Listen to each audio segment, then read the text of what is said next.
rolls into the Motor City for a matchup of two of baseball's best teams, the Tigers hosting the Atlanta Braves. Tonight, one of baseball's early season stars, the Braves' Justin Upton, leading the majors with 12 home runs. He has his sights set on the Major League record for home runs in April. The fearsome Tigers lineup is once again centered around their mainstays, 2012 MVP and Triple Crown winner Miguel Cabrera, and one of the game's premier sluggers, all-star first baseman Prince Fielder. All that means tonight's starting pitchers, Mike Minor of Atlanta and Doug Fister of Detroit, may have their work cut out for them tonight on ESPN's Sunday Night Baseball.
ESPN's Sunday Night Baseball is presented by Taco Bell. Sometimes you gotta live Mas.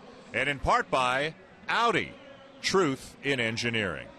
The exchange of the lineup cards here in Detroit for the finale of this series between the Atlanta Braves and the Detroit Tigers. The Tigers looking for a sweep of the Braves after winning each of the first two games here at Comerica Park.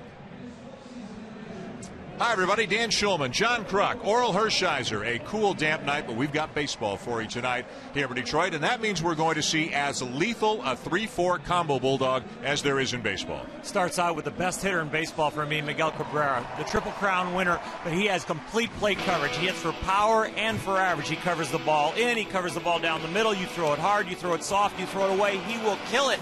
And talking about killing it, the guy behind him with the bat speed that swings like he's coming out of his shoes, but you think a guy who swings this hard doesn't get on base?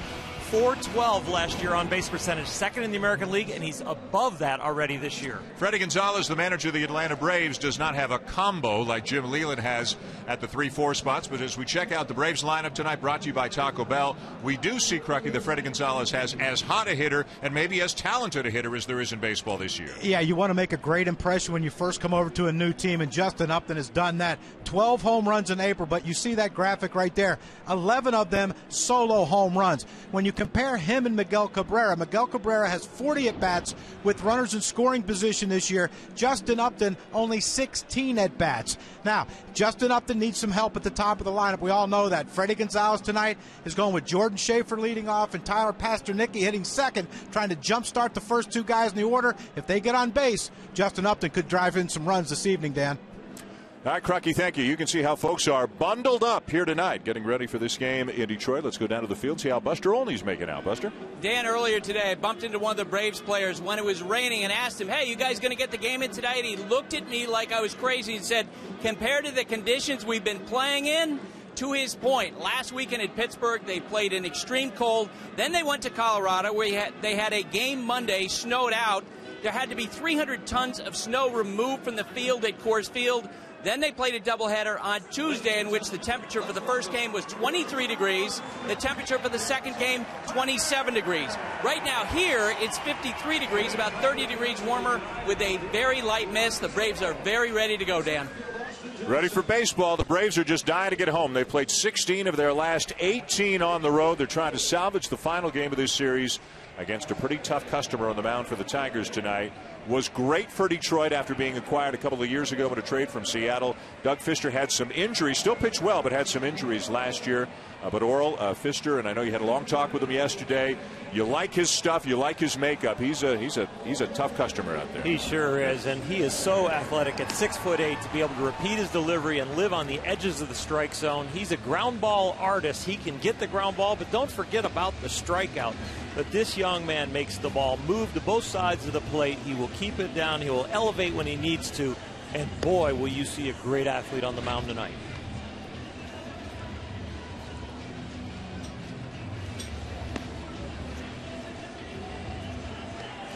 Freddie Gonzalez mixing it up a little bit in his lineup. The Atlanta Braves have gotten less production in the top two spots of their lineup than just about any team in baseball. That's why Justin Upton has 12 homers and only 18 RBIs. There's rarely anybody on base when he comes up. So the skipper for the Braves is mixing it up a little bit tonight. Jordan Schaefer, who's been getting some playing time because Jason Hayward is on the DL. He will lead off. He's playing center field tonight, and then Tyler Pasternicki is going to get a start and bat second and play second. All in the hopes, guys, all in the hopes of Justin Upton actually getting to experience what it's like to drive in maybe more than one run with a homer. Yeah, when I talked to him earlier today, he had no idea that he only had 16 at-bats with runners in scoring position, and Miguel Cabrera had 40 already this season. And yeah, he said, look, Hayward was starting to swing it a little better before he had the emergency appendectomy. He said, so we just, it is what it is, and we're going to try to go get him in this one tonight, and hopefully the guys that get on in front of him. Strike one called, and we are underway. And I assume the home plate umpire tonight here in Detroit as Jordan Schaefer steps in. Limited at bats coming off the bench this year, 8 for 20 so far. Came up with Atlanta, went to Houston, now back with the Braves as a spare outfielder. But if a guy, if he can make contact, get on base, use his speed, he can be a very useful player.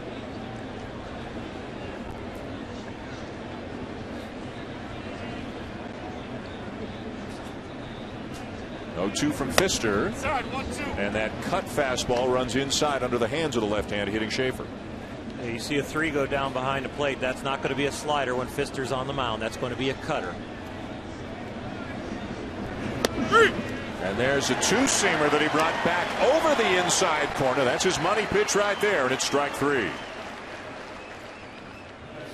We expect this pitch to get ground balls, but after throwing that cutter inside, this locks up Schaefer.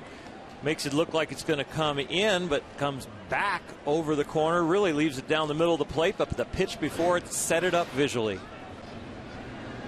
Here's Tyler Pasternicki.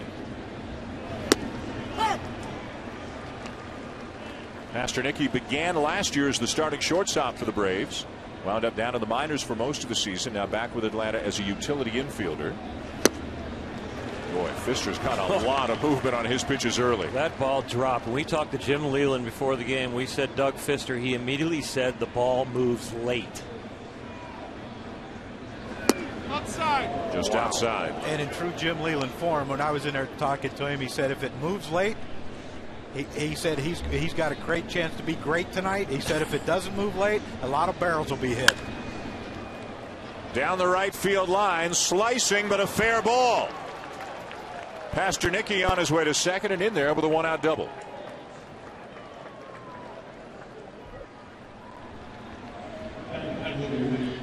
So Freddy Gonzalez gets what he was hoping for. A little production out of one of the top 2 spots in the order, and a man on for Justin Upton.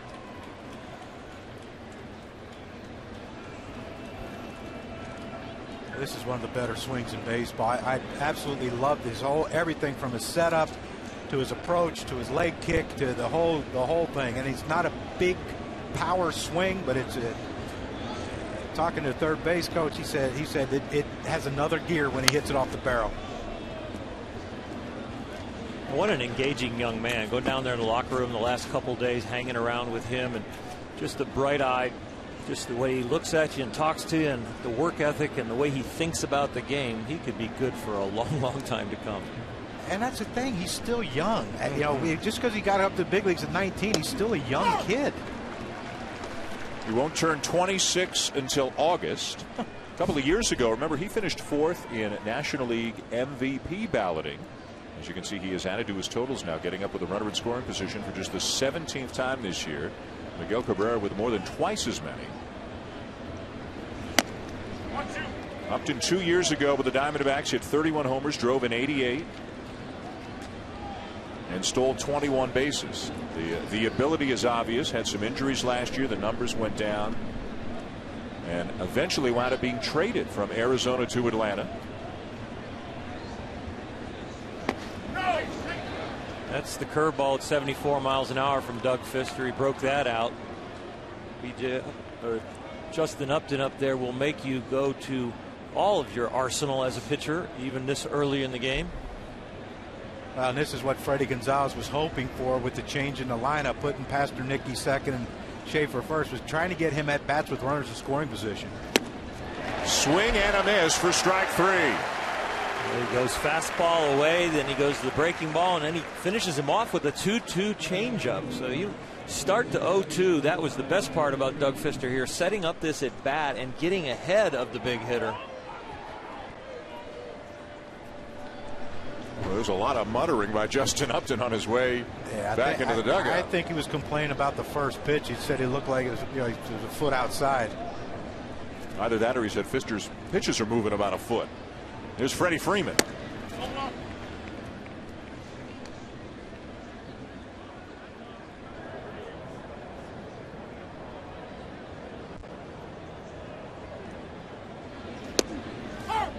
One and one the count on Freeman. Let's take a look back. That far off the plate. You're right. That far off the plate. Yeah, that's what he said. Believe me, been there. If I didn't swing at it, it wasn't a strike. And the way he's hitting, he would think the strike zone is pretty well known. Well, Ned Volcano had some chance to kind of store up some energy, because that was the beginning of the count when he got behind 0-2, and he thought he should never had to battle out of that count. And then when he finally strikes out, it just kind of erupted. It just shows you how competitive he is and how bad he wants to win. Well, and I think it also shows you too how poor that the Braves have been with runners in scoring position, and you know, he finally gets an opportunity, a rare opportunity. He didn't deliver for his team also. Curveball swung on and missed. Pfister strikes out Freeman. 3 strikeouts in the inning, and no score at the end of half an inning here in Detroit.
First, no score between the Braves and Tigers as the Tigers look to sweep Atlanta. Let's check out the Taco Bell starting lineup for the Detroit Tigers. And this is a group, especially when you look at the heart of the order, Oral, they can do as much damage as anybody. They can, but then you go through 2 through 5, and you've got probably the best 2 through 5 in baseball. Torrey Hunter, a veteran hitter, knows how to win, covers the ball inside and outside. Tough for the left-hander Mike Minor on the mound. Then the MVP, Miguel Cabrera, Triple Crown. He can hit every pitch, everywhere out of the ballpark. And then one of the hardest swings in baseball, Prince Fielder, 263 home runs in 2006, and he doesn't miss a game, and it doesn't get it any easier in the 5th hole. You go to a switch hitter, another right-hander that is one of the great veteran clutch RBI guys in Victor Martinez.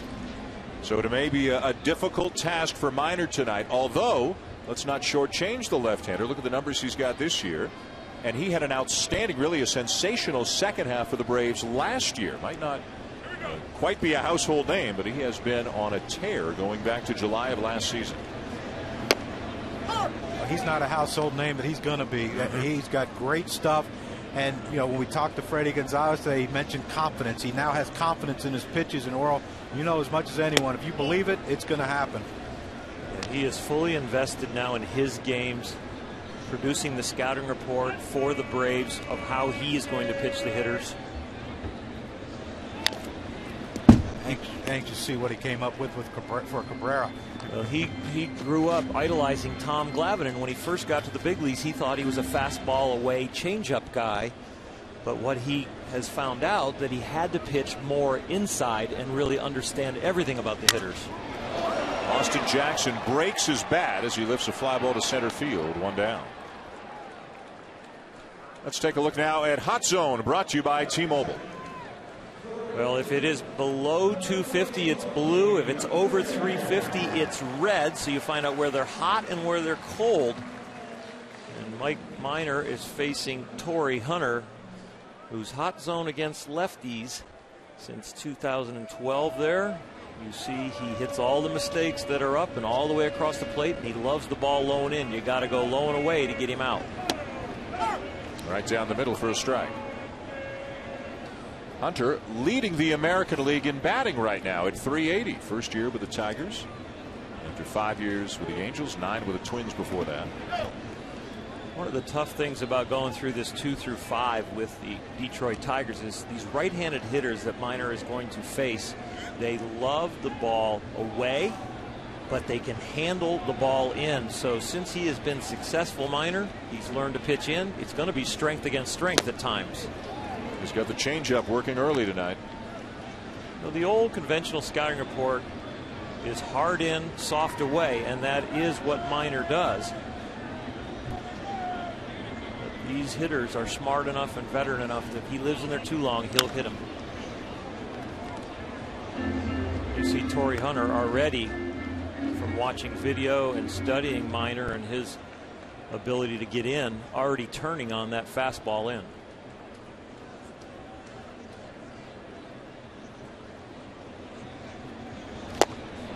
Got him swinging, 2 down.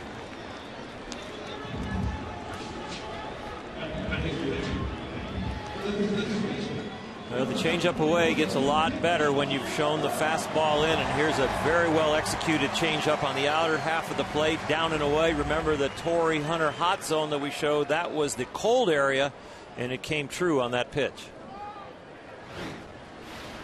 So Hunter strikes out, 2 down in the inning, but now here's the reigning Triple Crown winner, Miguel Cabrera, to face Minor.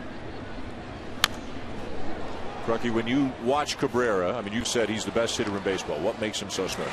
I think the fact that he can go to all fields with power, but yet he can go to all fields with singles also. And you'll see him expand his strike zone. You know, we've talked about Joey Votto about how he doesn't expand his strike zone. Miguel Cabrera will expand his strike zone to drive in a run.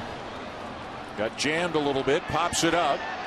And Pasternicki there to retire Cabrera, and Minor has a 1-2-3 inning in the bottom of the first. The leading hitter in the National League, Chris Johnson, will lead it off for Atlanta when we come back.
A cool, damp night, as we mentioned here in Detroit. Braves and Tigers scoreless going to the top of the second. Sunday Night Baseball presented by Taco Bell. Doug Fister on the mound for the Tigers. And the leading hitter for the National League, Chris Johnson, hitting .380, leading off the inning for Atlanta. One hopper out to second, Infante on the first, and just like that, one down. That'll bring up Evan Gattis. Gattis, the catcher for Atlanta. Brian McCann still on the DL, and Gattis, with his prodigious power, has become a bit of a story in the last couple of months as he made Atlanta.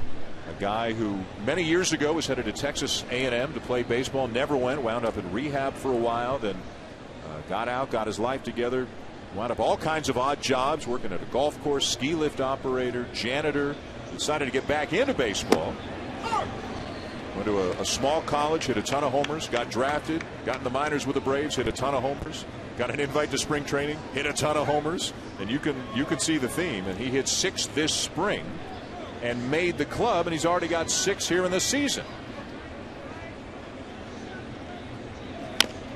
And Crucky, when he hits them, they're not cheapies. No, they're not at all. And you know, it's amazing that if you that's why I like no batting gloves. I saw him play in Colorado in the snow and it was 20 whatever degrees and he didn't have batting gloves. So that he's either really tough or questionable world. Chases the curveball. 4 strikeouts already for Pfister.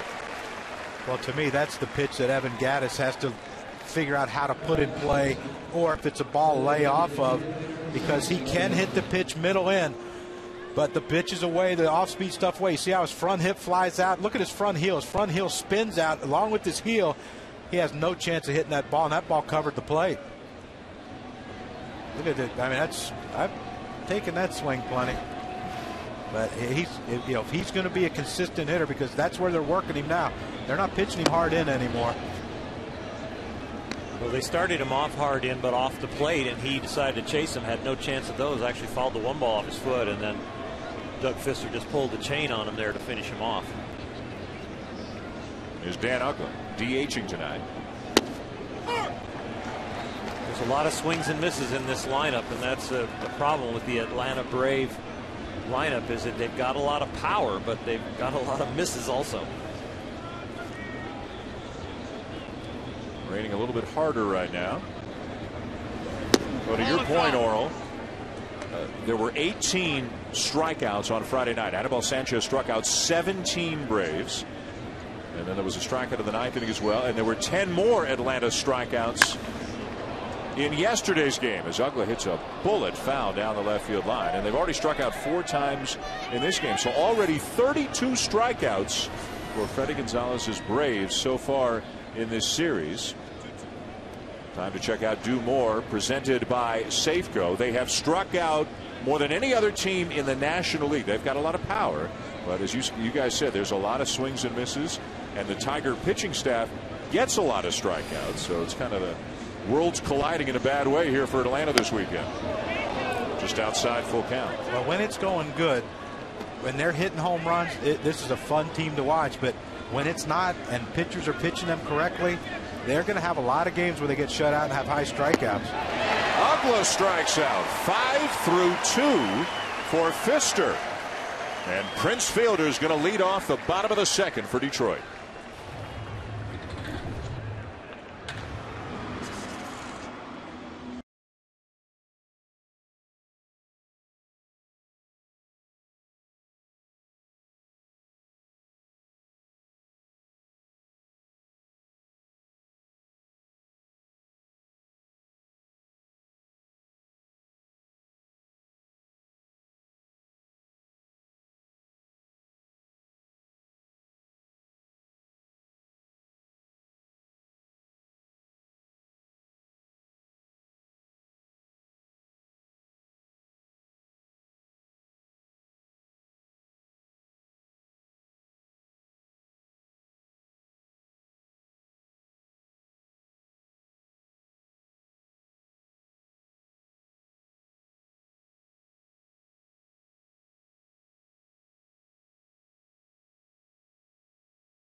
Welcome back to the bottom of the second here at Comerica Park in Detroit. Sunday Night Baseball on ESPN. No score, Braves and Tigers. And Prince Fielder's up. Fielder off to a good start, hitting almost 300, hitting for power, driving in runs, playing every day as he always does, and really hitting lefties this year as well. He's 10 for 25 off lefties, hitting 400, and you think a guy with this big and strong, how hard he swings the bat, his on-base percentage is over 400 again this year. Well, the thing you watch about his swing, it's unique as far as other players go, is the severe uppercut, but he still keeps his bat through the strike zone a long time. That's how he can hit left-handed pitchers, but it's a pretty big uppercut, and when he hits it, they are some majestic home runs.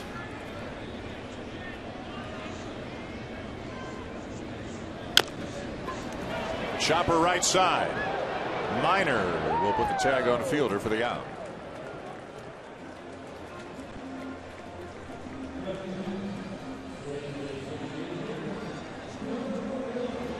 Now Victor Martinez.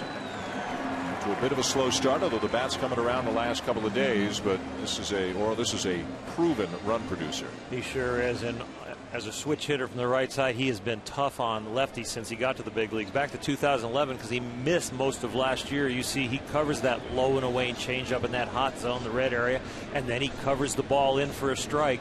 And as you say, Dan, he has gotten hot this homestand, hitting 333 here, 6 for 18 over the last few games. He's starting to swing the bat well. You see Minor starting him off with that fastball in, trying to speed him up because he's had success with the righties, the hard in and then the soft away. Pitcher, a creature of habit, you're going to feel that release point and probably use it again. I think that was an amazing graphic right there. We showed right-handed 303, left-handed 301. Most switch hitters have a bigger split than that righty-lefty as far as average goes, and power for that matter, but it just tells you how consistent he's been. There you see it. It just tells you how consistent he's been throughout his career, both sides of the plate. Not, you can't bring in a reliever to face him because he hits as well either way. Well, 2 years ago, he hit 330 and drove in 103 runs. As Oral mentioned, he missed all of last season after knee surgery. So here are the Tigers with Cabrera and Fielder, as good a 3-4 combo as there is in the game, and then they add Torrey Hunter to hit in front of them, and they get back Victor Martinez to hit behind them.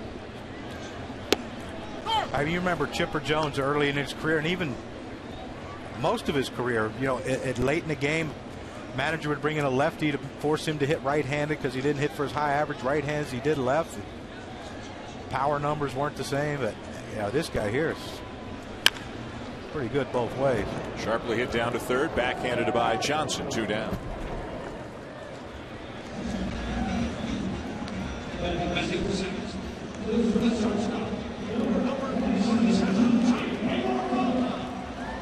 Studio update on the Indians and Royals playing the second game of a day-night doubleheader due to weather issues. Everybody's had weather issues so far this year, so we'll get you an update from back in the studio coming out of the next break. No score, bottom of the second. 2 out, nobody on for shortstop Johnny Peralta. Peralta hit a home run in yesterday's win for the Tigers, a 7-4 win. And saw the bottom of the order really contribute. Peralta homered. Omar Infante, the number 9 hitter, singled, doubled, and homered. Broken to back ground ball to third. Another play for Johnson. And 6 in a row set down by Minor to begin his evening. More baseball from Detroit and an Indians Royals update on the way as well.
All right, Carl, Barry, thank you very much. They sure did. The Royals winning 9-0 in game one. Alex Gordon hit another home run. Jeremy Guthrie got the win. And those Kansas City Royals, they're the leaders right now in the American League Central. They are a game and a half ahead of the Tigers as we speak. A much improved team, a young core of talented hitters, and a much different looking pitching staff for Kansas City this year. James Shields, Wade Davis, Irvin Santana. I guess the question, guys, is, are they ready? Are they ready to actually be a contender this year? You can get off to hot starts. You can be young and feeling good about yourself and having breakout years. But the key is, can you make it through the grind? Can you make the adjustments soon enough so you don't have tailspins? And that'll be the story for the Kansas City Royals this year for me. Reed Johnson, the batter, jammed and hits a one-hopper out to the shortstop. Peralta out by a half step, one down. I'll look at the standings right now in the American League Central. The Tigers obviously the prohibitive preseason favorites. Minnesota's playing pretty well. They won again today. Hand of the Rangers their second consecutive loss to get over the 500 mark. I like what the Royals are doing, though. They waited for some of those young arms in the bullpen to be ready. Their young offense to hopefully be ready. And then they brought in guys from winning organizations. Irving Santana from the Angels. Of course, Shields and Davis from Tampa. Guys that have played in the postseason, have done well in the postseason. And I think, and Oral, you know, when you have young pitching, you bring in some veterans who have been there and done it. And especially a guy like Shields, who's a 200-inning guy, that has to be a big help to those young pitchers. I think it's definitely going to be a help in Kansas City, but I think the second best team in the American League Central is the Detroit Tigers not playing up to their potential. I think the Tigers are that much the class of the division. And they were really going to have to fall on hard injury time and very much lack of production from the guys they have on this roster, because this is a very potent team. Last year they didn't win as many games, I think, as people thought they would. They won 88 and won the division by 3 games. Kind of seen as a bit of a rocky regular season at times, but they did get to the World Series. There's Andrelton Simmons with a high fly ball in the left center. 2 down. But you look at the team this year, a full year of Anibal Sanchez, a full year of Omar Infante, the acquisition of Torrey Hunter, the health of Victor Martinez. Dave Dombrowski's feeling pretty good about things. Yeah, the big question mark early in the season was the bullpen, and they've brought Jose Valverde back, and he's gained some velocity and some confidence and gone from the stretch to the windup, and he's got 2 for 2 in his saves so far, so that puts the bullpen in order so far. Jordan Schaefer pulls a ground ball to first, and another quick inning for Pfister. To the bottom of the third. When we come back, a look at Miguel Cabrera's upbringing and background here on ESPN.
Brought to you by Kellogg's Frosted Flakes. Yo soy Miguel Cabrera y esta es mi posición. Mi tío tiene una escuela de béisbol allá en Venezuela y así fue como me crié y crecí en la pelota. Ellos me enseñaron prácticamente todo lo que sé. Afortunadamente le dio un impacto y ya no lo tenemos con nosotros cuando me están enseñando todo ese tipo de cosas. Tengo una experiencia de que cuando fue uno de los peores años míos en el amateur, no jugué muy bien de goles. Y en realidad mi papá y mi mamá me ayudaron mucho a salir, como digamos, ese flow mental que tenía. Yo creo que él ahora se siente orgulloso y muy feliz de que todo el trabajo que hizo conmigo cuando estaba niños, se me ha ayudado todo lo que me enseñó y todavía lo pongo en práctica. So Miguel Cabrera giving a lot of credit to his late uncle for the work that he did with him when he was growing up in Venezuela. And Cabrera turning into arguably, maybe not even arguably, the best hitter in baseball right now, and certainly on a Hall of Fame track. It's been an incredible 10 years for Cabrera. Remember, he broke in as a Marlin in 2003, guys, hit a walk-off home run in his first game. Hit a home run in the playoffs that year off Roger Clemens. And he's just been hitting home runs and driving in runs at a prolific pace ever since. I remember when he first came up with the Marlins, Ozzie Guillen told me, who was coaching third base at the time for the Marlins, he said, keep an eye on this kid, he's going to be one of the best ever. I said, at 19, how can you say that? He goes, watch. And he has not disappointed anyone with that prediction.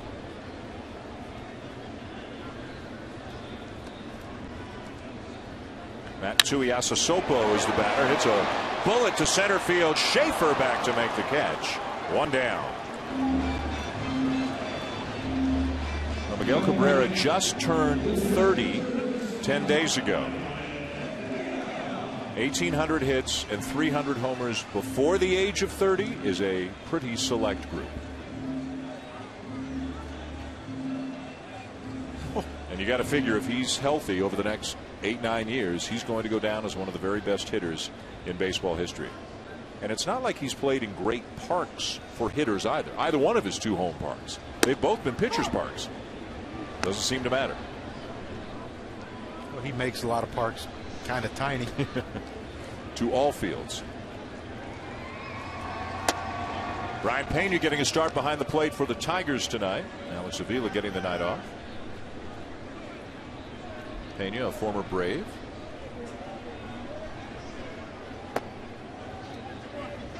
Two spots really where the Tigers haven't gotten a whole lot of offense this year. Catcher is one of them, and left field is one of them. Although Tuiasosopo, who just lined out, had a 5 RBI night on Friday. Minor misses away with that changeup. Go figure. You have the night of your life driving 5, and your pitcher strikes out 17 and gets all the headlines. There's ball 4 to Pena.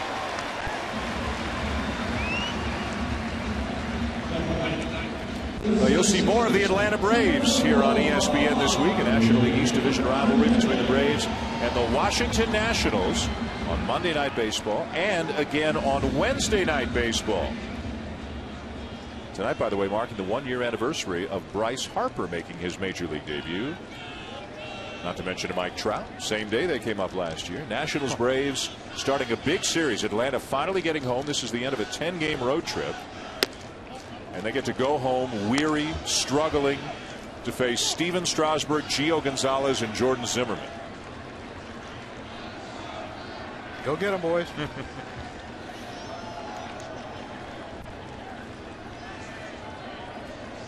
Here's Infante. Infante, another former Brave, and a guy who, as we mentioned, had a big day yesterday. Homered, doubled, singled, and the one out he made was a 400-foot fly ball. And he's the number 9 hitter. Hitting 307. Pretty deep. But you got some word on him when he was down in the minors, right? Yeah, you came across him. I coached in the minor leagues one year, and he was shortstop for the Tigers AA team. And we had to send in reports, and I said, this guy here is, to me, the top prospect in our league. He could hit for average. He had a little pop, but I mean, you could tell how smart of a player he was. The way he ran the bases, the way he ran the infield from the shortstop position. And, you know, here he is. What, how many years in the big leagues now? 7, 8. I mean, he's there. He was the Braves' Martin Prado from last year, and they missed Martin a lot. Liner to left, base hit. Tricky hop on the wet grass, and a good play by Upton to keep that ball from going by him. Infante is swinging the bat well and seeing the ball very well. That was a little bit of a high off speed pitch that he stayed on, and Minor didn't want to elevate it like that, but Infante made him pay for the mistake. I'm very lucky that that ball didn't get past Justin Up, and you meant to. I mean, the grass is wet. It's been kind of misting and raining all day. That ball skipped on Justin. It's a normal athlete might have had that one go past him, but a gifted one like Justin, he makes up for it. Austin Jackson looks at a strike. So an opportunity here for the Tigers after Minor retired the first 7 tonight. A walk to Pena, a base hit for Infante. And here's Jackson. Hit a fly ball to center his first time up. Has taken some of the movement out of his setup the last couple of years and is really coming to his own. The walks are going up year by year. The strikeouts are coming down. But he really calmed down his leg kick. You watch that front left leg closest to the pitcher, and you won't see it rise up very high, and you'll see him get it down a lot sooner.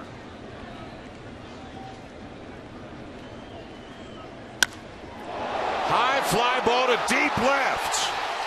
3-run home run, Austin Jackson.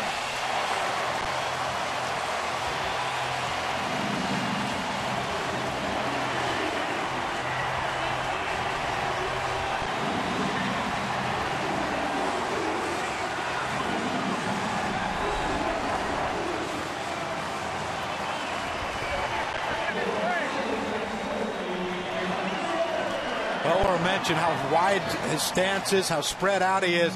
You see the pitch by Minor. I mean, that's just a center cut, perfect approach. But there's a leg kick, very little leg kick.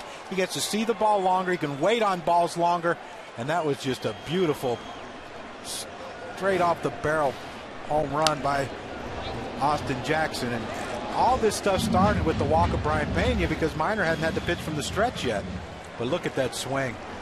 I mean, that's a swing of a guy that's supposed to hit over 300 with pop. Second home run of the season for Jackson. Before he made that adjustment, that was a changeup mistake. It was a changeup that's supposed to be low and away at 83 miles an hour. He ended up pulling it more to the inner half. But before he made that adjustment with his swing, he would have been fooled on that pitch. But now, because it keeps his weight back and he's got his body under better control and the leg kick is smaller, he's ready and he reads that pitch a little bit longer and still has that kind of power.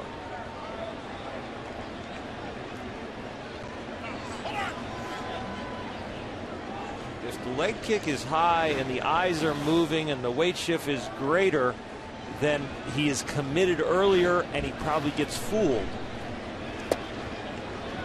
But the fact that he's controlling the leg kick, the weight shift, reading the ball longer, getting his foot down, staying in balance, that's tremendous pop. And you know what? When you got a Torrey Hunter behind you, Miguel Cabrera, you got Fielder and Martinez, you get overlooked in that one hole. Now Hunter with a fly ball to right field. 2 down.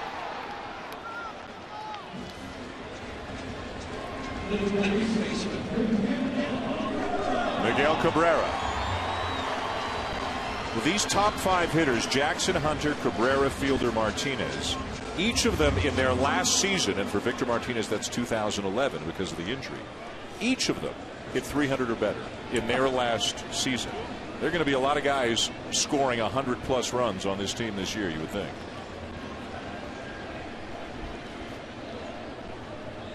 What about the conditions, guys? It's misty and foggy and cold, raining a little bit harder right now. How tough is this? A little harder on the Braves than it is the Tigers. Seems that way.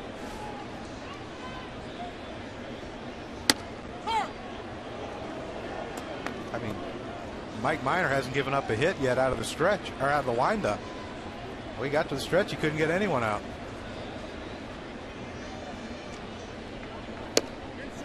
But you can just see that he does not want these right-handed hitters to extend their arms, where he's just pounding them inside and then trying to go soft away. With Jackson, he just made a mistake with his soft away and made it soft down the middle.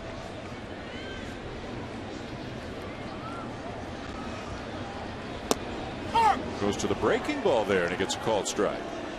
That's the pitch that he has to bring along. He has a lot of confidence in the fastball away, the fastball in, and the changeup. The curveball is the 3rd best pitch for him in feel, and with this Tiger lineup, he's going to need every weapon he has. 2 pitches isn't going to get it done against this lineup. You're going to have to be really fine with them if you're going to win with 2 pitches. You're going to have to hit your spots, and if you miss, then you're going to see what happened, like with Jackson.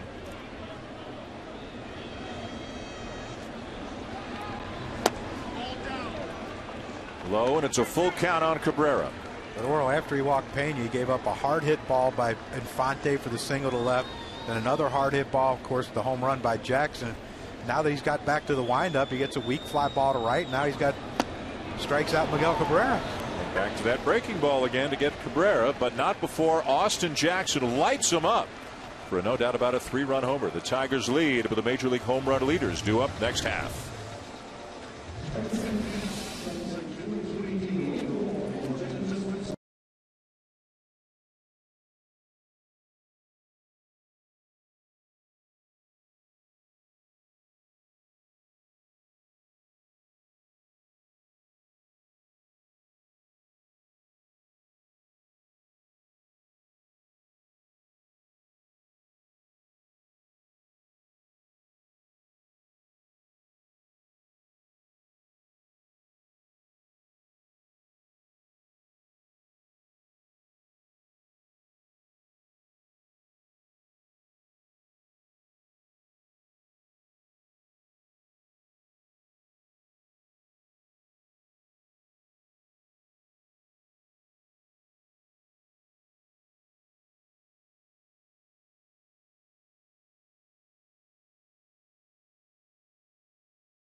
Top 4 in Detroit, 3-0. The Tigers lead.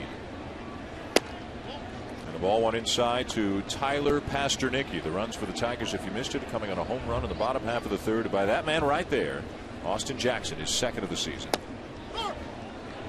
At the knees for a strike, 1-1 on Pasternicki, who's the only Brave to reach base against Pfister so far tonight. Had a double back in the first.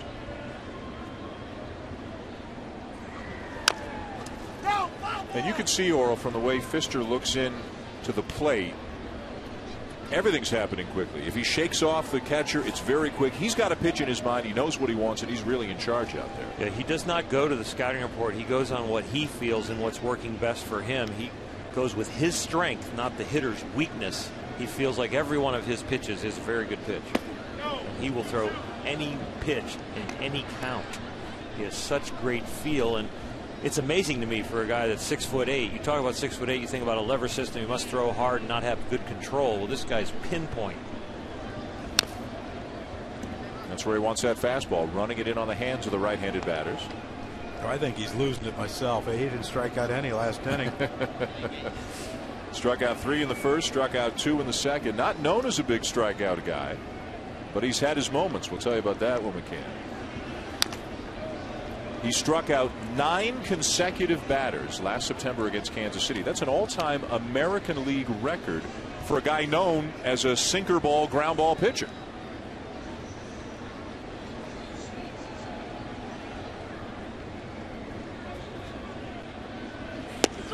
Strikeout number 6. Now he's back on track.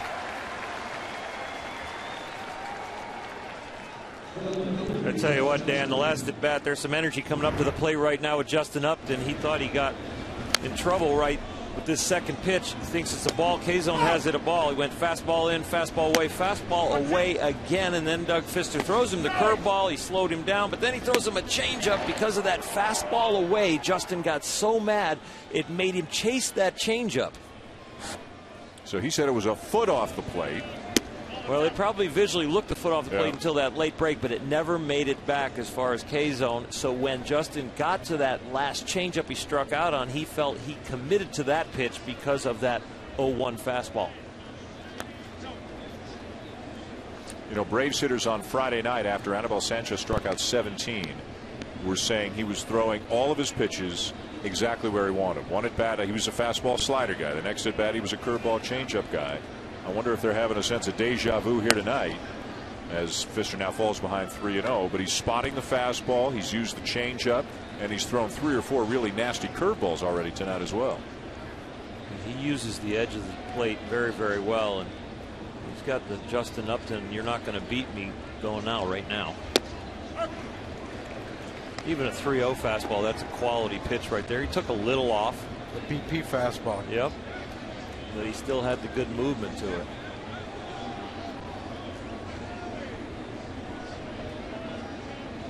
Comes the change.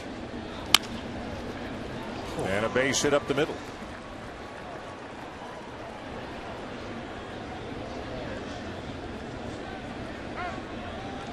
It just seems to, ball just seems to get through the infield a little quicker than most when it comes off his bat. And you look at the swing, he has the leg kick, but look at the perfect timing. Look how the head's down, but look at the abbreviated follow through. He doesn't have that big, turn my whole body around follow through. I mean, it's more of a compact swing that you would think a leadoff hitter, second hitter would have, but the power he possesses, he can hit anywhere in the lineup and hit it as good as anyone. Do you guys find it odd at all, or is there no connection that Justin Upton and B.J. Upton, who's not in the lineup tonight, have completely different swings? You talk about lack of movement with power with Justin Upton, and then B.J. Upton, his brother, really has a lot more movement and less power, and so and less consistency. And I know as a brother, Justin Upton is trying to help his brother kind of refine his swing. Ooh. Wow. Fister hits Freeman, and for Doug Fister, that is the 7th batter that he has hit this season, and this is his 5th start. The Tigers have 8 hit batters as a team, and he has 7 of them, and it's not because he's a headhunter. He's just the type of guy that has an attitude. If I'm coming in, I'm not going to make a mistake over the plate. So that was a cut fastball. You see him get to the outside part of that ball, driving it into Freeman, and he just cut it in there too much. But his mentality is, I'm coming in with a purpose, and I'm not going to make a mistake with it. And you see even right there, that two-seamer into a righty, he starts it on the, just on the inner half, and then the movement takes it to the corner. He is not thinking middle to inner half. He's thinking middle to the edge or in. Nobody else in baseball has hit more than 4 batters this year, and Fister's hit 7. Well, I think that 7 put him up there. When he had 6, he was like tied or more than 6 teams. And now he's up the ranks again. And he did look over at Freeman when he got to first base and kind of acknowledged, hey, hope you're all right. It wasn't intentional. But with that being said, that was still a high pitch. And, the Braves are struggling right now. I'm not saying that anything's going to happen. There's a base hit down the right field line by Chris Johnson. Upton will come in to score. Freeman on his way to third. Johnson into second. And Atlanta now trails 3-1.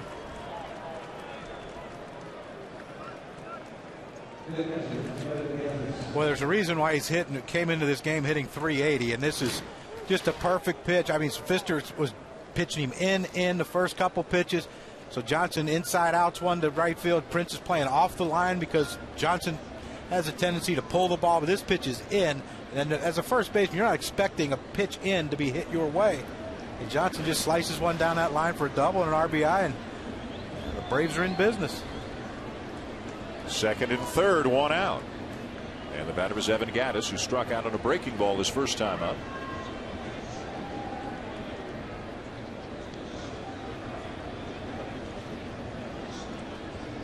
think this is the type of hitter Doug Fister's thinking, I'm not going to give him anything hard in for a strike. When a guy looks that bad on a breaking ball and hasn't been around the league yet and has been getting him out with soft stuff, it's not time to think, oh, I've got to set him up. You can still go to the well, I think, with the soft stuff away until he proves he can hit it. If he keeps opening up that front hip at first move, he's never going to hit that outside pitch.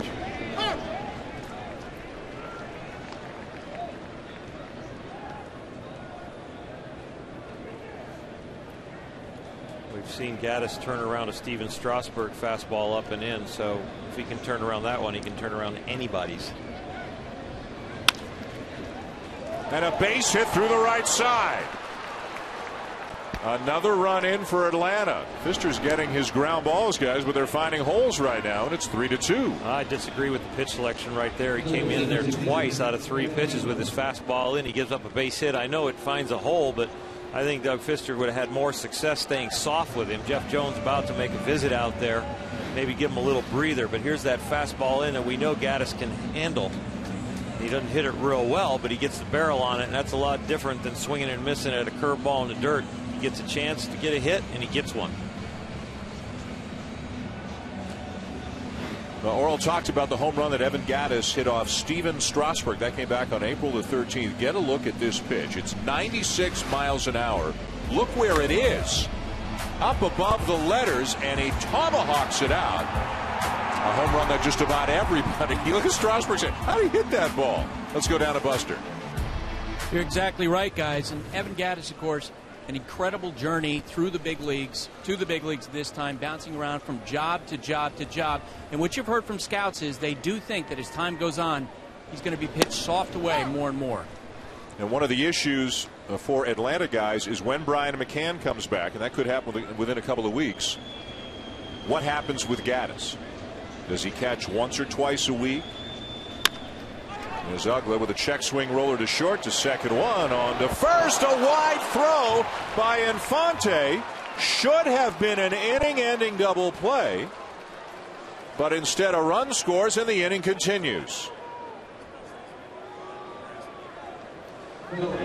Infante made a very casual turn, but I don't think it was out of lack of energy or concentration. I think he ended up getting a wet ball. This ball stays in the grass for a long time, and as this gets flipped to him, I just think he's taking the right timing, the right approach on this, but I think this ball just slips right out of his hand. He's probably re-grabbing as he throws, and fortunate for the Tigers, Prince Fielder was able to come off the bag and catch it, or you'd have another runner in scoring position. There is no error charged on the play. It's a fielder's choice. You can't assume a double play, so it's fielder's choice RBI. But obviously a play that Infante makes 99 times out of 100.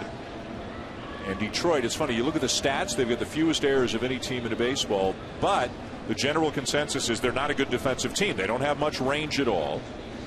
And balls get through against this infield that don't get through against many other infields.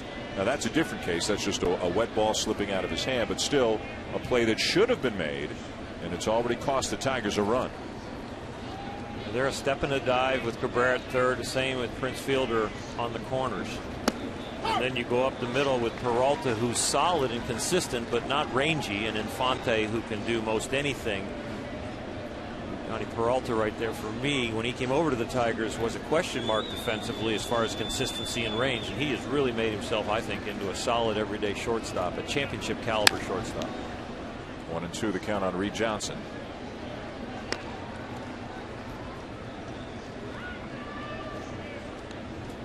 B.J. Upton out of the lineup tonight, struggling lately. Jason Hayward on the DL after an appendectomy, so both Reed Johnson and Jordan Schaefer, their fourth and fifth outfielders, are both in the lineup tonight. You got to like what the Braves are doing offensively when they have chances to score runs with the runner on third. At least they're putting it in play. A short way to second to force the runner and end the inning. But it's a productive inning for the Braves. They tie it up. Prince Fielder leads it off when we come back.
ESPN Sunday Night Baseball, presented by Taco Bell, is brought to you by 1-A Men's 50-plus Healthy Advantage and Forever Mark, the diamond, the promise.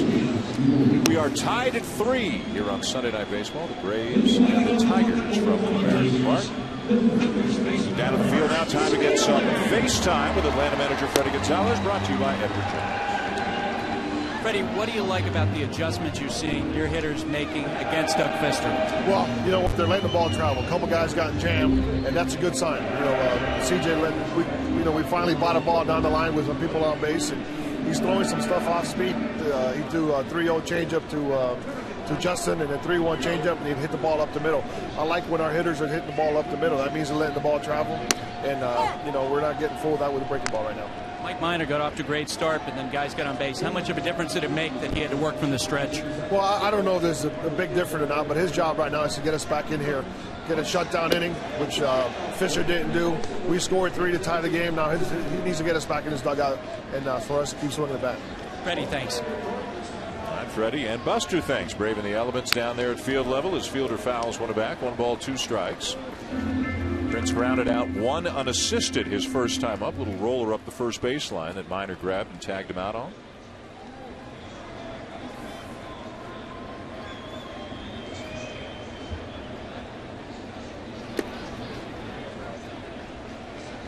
After Fielder, it'll be Victor Martinez and then Johnny Peralta. The Tigers winning 10-0 on Friday night. Anibal Sanchez striking out 17, a Tigers record. And then winning 7-4 yesterday. Rick Porcello got the win. Peralta and Infante homering for Detroit. Sharply hit into right center, a base hit.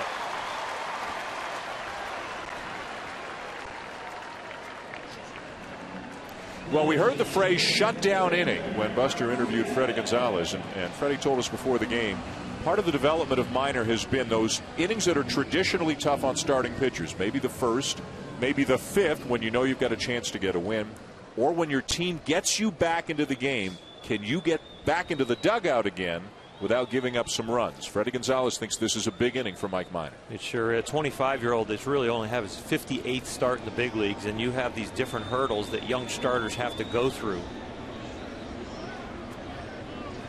And one of the keys for Minor is that mental jump of getting back out on the mound, even though it's been a rough outing for him so far, to shut down when your team gets back in. And one of the big mental jumps was last year when he started making his own scouting reports and having one-on-one sessions with pitching coach Roger McDowell. The difference between the first half and the second half of last year, when he started doing that, the Braves saw a huge growth in him, in his maturation process on the mound, and his mental makeup, his confidence, and then the results, the stats started to come. But this is another inning where he can show that he's working on this stuff and getting better. Up into the mist it goes. And you can see nothing is routine at this point as Reed Johnson makes the catch. Crucky, what's a fly ball or a pop-up like on a night like this? Well, you know, everything's coming in your eyes, and you know, you can wear the hat, and the bill will protect you when your head is looking forward. But once you start looking up, it's not a good thing, and you can see the fans don't even want to stay in it. But yeah, that's what it looks like, Dan, when a fly ball's coming down. Tough night. Yeah, it's not fun being an outfielder. There's Johnny Peralta. But again, the Braves played in 23-degree weather out in Denver this week, this so is tropical. They're fine. This is tropical. Reed Johnson told me he got put in the 9th inning as a defensive replacement in the last game, and he said, I thought that was colder than the one that they said was colder. I said, yeah, because you're sitting in there with the heaters.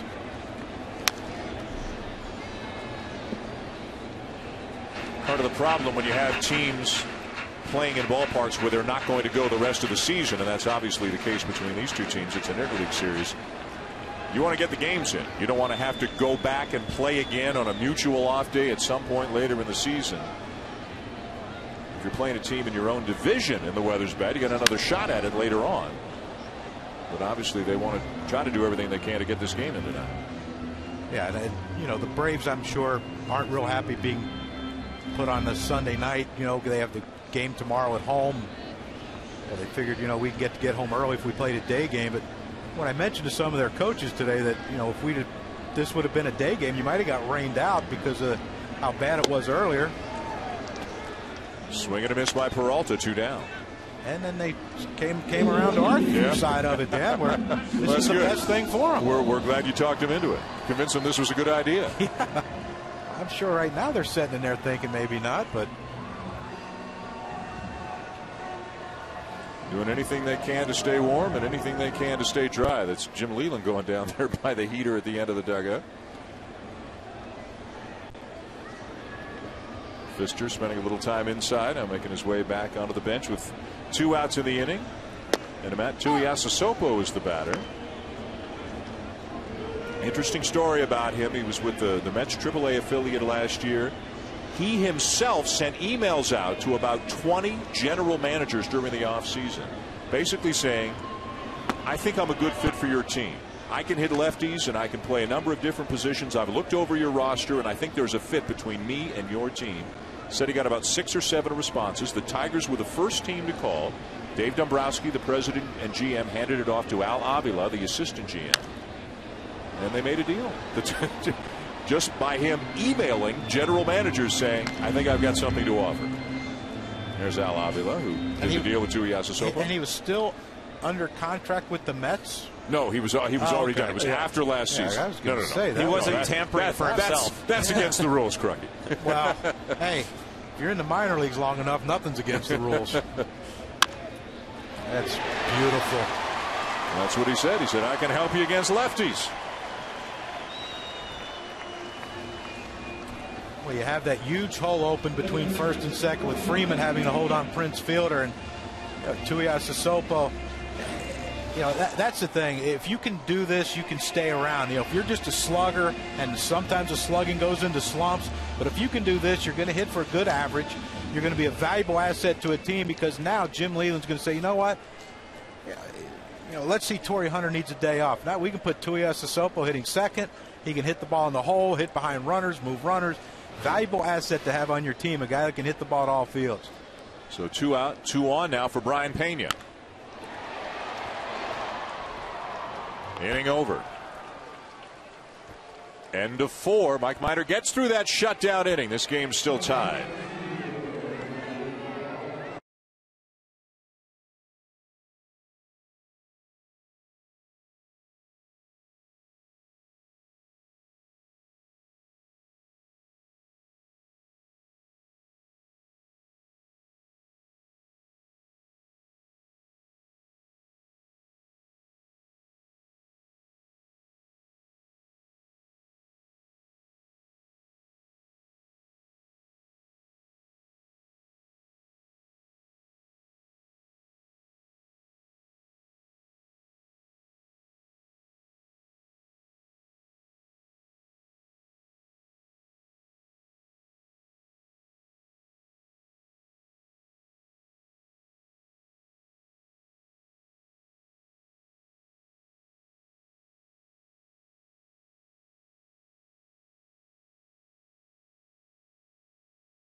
Welcome back to Sunday Night Baseball, presented by Taco Bell. The Braves and the Tigers tied to 3 under the lights here at Comerica as we go to the top of the 5th inning. Time to get some FaceTime. Brought to you by Edward Jones, Buster Olney with Tiger manager Jim Leland. Jim, Doug Fister had been rolling along. What did you see different that last inning? Well, his control left him a little bit. He got behind Upton 3-0, and you can see he got the ball up a little bit. And then, of course, they kind of fisted the one down the right field line, hurt him a little bit. But his control left him a little bit. But, you know, he had been locked in pretty good. See the conditioning's worsening as this game goes along. How does that affect your thinking? Well, it doesn't make any difference. I mean, we're going to all be out here. It's, you know, it could be a long night, obviously. But it is what it is. We play until the umpires tell us to stop. Jim, thanks. Jim Leland's got a great ability to just block out whatever he can't control. You talk about a guy getting rid of white noise and just focusing on the task at hand. It is what it is. Doesn't like to talk about players who are injured. A little looper into left field, a base hit for Andrelton Simmons. Focuses on what's right in front of him, the things that he can control at that moment. Yeah, that's the beauty of him. And you know, as a playing against him when he was managing the Pirates, we were in there talking today, and I said, you know, we didn't need scouts, we didn't need advanced, you know, reports or anything. And whenever they would call up a young pitcher, all we had to do was ask him, and he'd tell you, sinker, slider, about 87, 88. If you don't get 2 hits tonight, something wrong with you. Okay, great. And he was dead accurate. One of the endearing things about Jim Leland is the fact that he still talks like a player. You know, he wants his players to not think about the elements and be tough and be hard, and so he doesn't give interviews or quotes about excuses or say, you know, it is kind of hard on him out there. No, he wants you to have that mentality, and he voices it himself. He's been around way too long to make excuses now. Runner going as Schaefer pops it up. Peralta back into the outfield grass to make the catch, 1 down.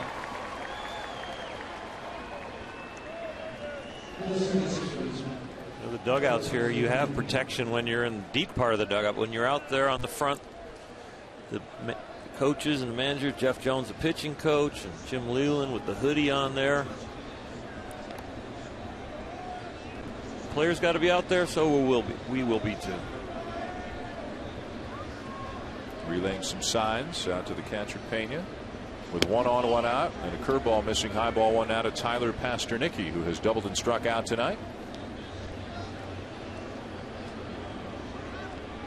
Detroit getting their 3 in the bottom of the 3rd. Atlanta coming back with 3 in the top of the 4th. The Braves now batting in the top of the 5th. Runner going, bouncing ball back towards the mound, and the tag applied by Fister. Up to second on the play goes Simmons. Doug Fister and Orel, I think you alluded to it before, not just a very good pitcher, a terrific all-around athlete. Yeah, he's an outstanding athlete. You know, the couple plays that he made against the Angels in his last start were absolutely amazing. Dunked a basketball at age 14, a great basketball player. Surprised he didn't get drafted to go to the NBA. Senior year in college is when he finally became a pitcher full-time. He was playing the corner positions in the infield and the outfield and was a defensive replacement for his team, and then he finally focused in on pitching. So you see the glove work on the mound. He's got a history of being able to field his position. This is high ball 1 to Justin Upton. It's going to be an interesting at bat here with the score tied at 3-3. Runner on second, 2 outs. You know he's not going to want to give him anything to hit. So it'll be interesting to see how Fister goes about trying to make him swing at his pitch.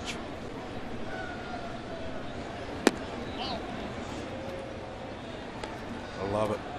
Usually that's, you know, an aggressive guy who hasn't had many opportunities with runners scoring position, might be over anxious, swing at bad pitches. Give Fister credit. He's tantalizing with those pitches, teasing Justin Upton on the outer half.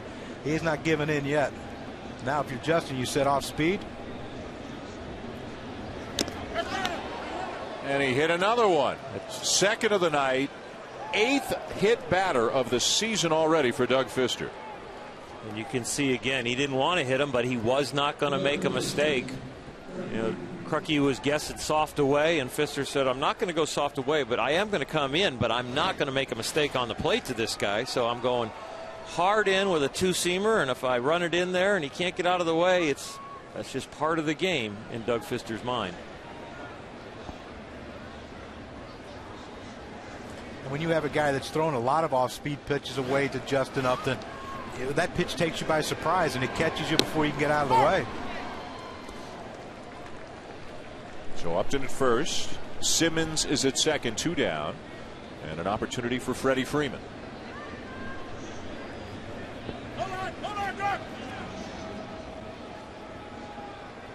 Remember, he hit Freeman with a cut fastball inside on his front shoulder, and then he just started him out with a changeup to see if he was going to be real aggressive.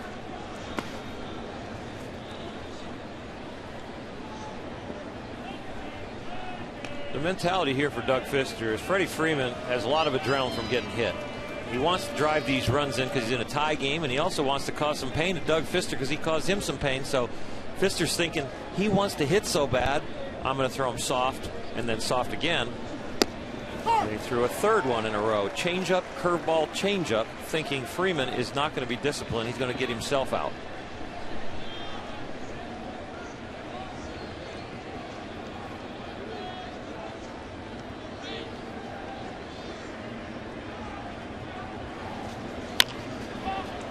To right field, and that'll end the inning. Braves leave a couple of men on, and we'll go to the bottom of the 5th in Detroit in a 3-3 tie.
Tied at 3 going to the bottom of the 5th here at Comerica Park in downtown Detroit. The Braves and Tigers on Sunday Night Baseball. Tuesday night on E60, Tom Rinaldi sits down with the Yankees closer Mariano Rivera, widely considered the best reliever in MLB history. Rivera is going through one last season in the big leagues. Get an exclusive look at the future Hall of Famer in the midst of his swan song. Tuesday at 7 on ESPN and also live on Watch ESPN. Rivera got another save today, his 9th of the season. The Yankees completing a 4-game sweep of the Blue Jays, winning today 3-2. Rivera coming back from the knee injury that cost him almost all of last season. Looks like Rivera, doesn't he? Still getting it done. Just amazing. One pitch to different locations at different quadrants, and he's pitched what, since '95? Let me do the math, World. Help me out. Long time. Yeah, very long time. Over 600 saves. Thanks for the help. You just can't write long time on the bottom of your math test. I did. And look, we're in the same position. 2-2 the count on Omar Infante. Singled and scored his first time up. Foul ball.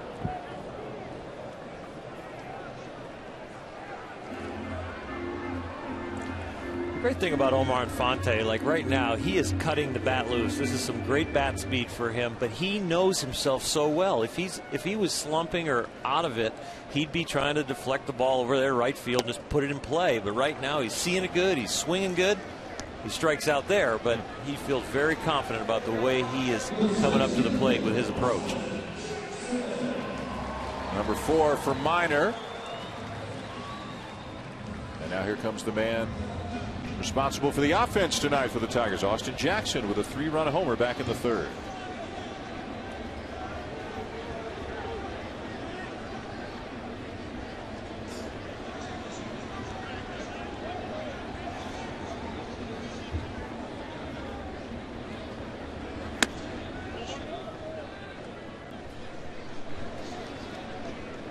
The hardest thing to do when you come up to the big leagues is have some struggles and trying to make adjustments and trying to figure it out. But he made one of the biggest adjustments I've seen. He just completely got rid of the leg kick, and now he's more compact. And this is what you're hoping for if you're the Detroit Tigers when he made this change. Is a lot of times when you make a change, and they've talked about B.J. Upton trying to get rid of the leg kick, he felt he would lose power. I mean, you see right there, he got rid of the leg kick, but the power's still there. He hit that one a long way. I think this is a great living example of what B.J. Upton could be, the consistency with the power and the speed, and somebody that he should take big time inventory of tonight in his approach.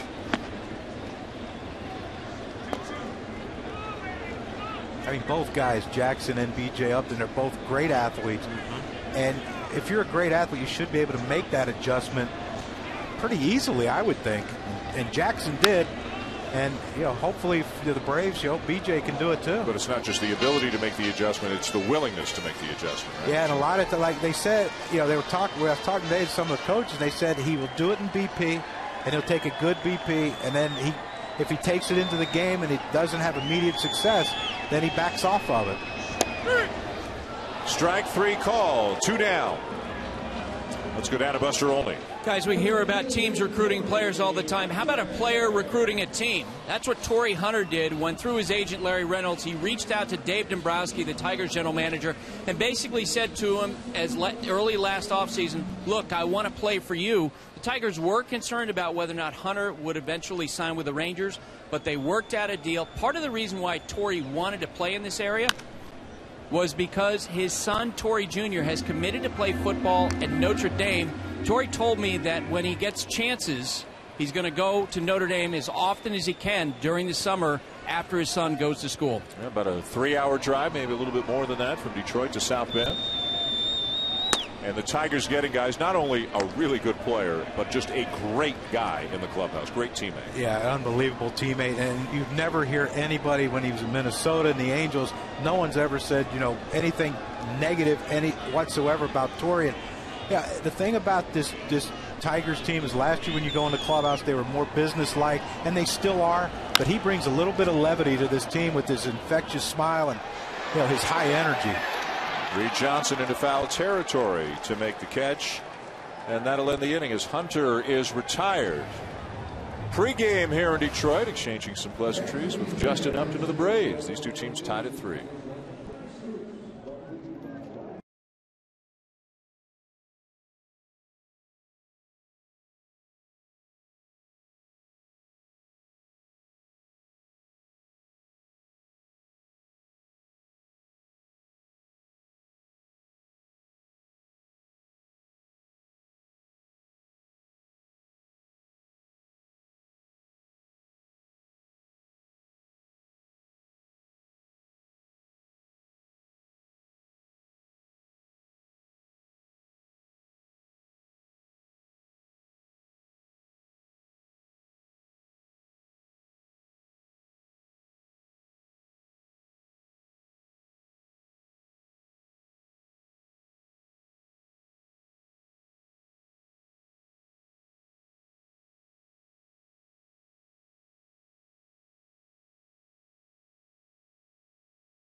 Tempers flaring a little bit, but David Price and the Rays beating the White Sox 8-3. First win of the season for David Price. First win of the season today for Cole Hamels. First win of the season for John Lackey today. The Red Sox are 18-7, guys. Got the best record in baseball. Buck Holtz and Lester leading the way. A change in chemistry. John Farrell doing an outstanding job, and a bullpen that's back in order. They got a lot of players who are grinders now, and you know, I'll not say anything about Adrian Gonzalez, Carl Crawford, but I think they have the team now that fits more Boston's personality. The guys that'll go get after it and go get them and you know, fight it out with you. Well, how many people would have thought Boston would be 18-7 off to the kind of start they're off to? Not us experts. No. And then you look at teams that are really struggling. A team like Toronto that is 9-17. The Angels lost again today. They are 9-15. Wow. There goes my World Series pick.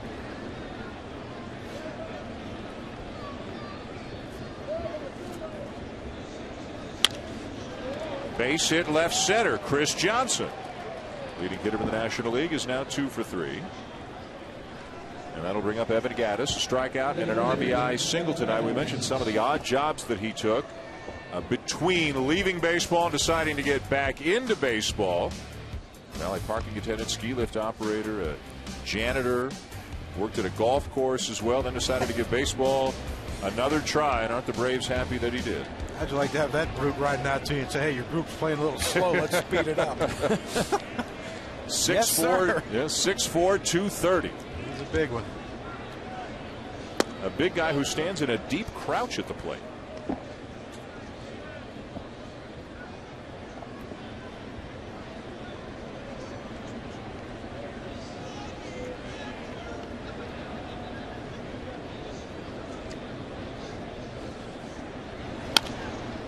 Gattis in an apparent effort just to, I guess, to remind himself how far he's come, where he's come from, just to not forget about his past. Use his Twitter avatar is his ID badge that he had when he was a janitor in Plano, Texas some years ago.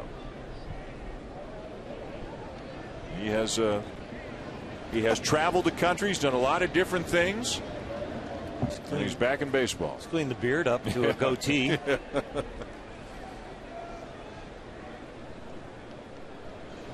What do you think of the crouch, guys? A guy this big crouching down that low at the plate. I'm trying to think of who hit like that in a crouch. I mean, Jose Canseco at different times had a crouch. Bagwell had that. Bagwell had the crouch, but the step back, reverse pivot. Right, right. He's got a little Fred Flintstone, Paul Bunyan in him. Real old school. Yesterday they had the old school uniforms on with him with the batting gloves and the wide stance. It was very turned back the clock.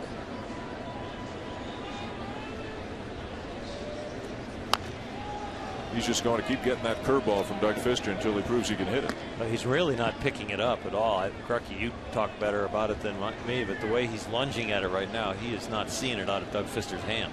Well, he's the way his front foot lands. He lands on the heel. He spins out on the heel, which in turn pulls your hip with it. You know, he's bailing well right now.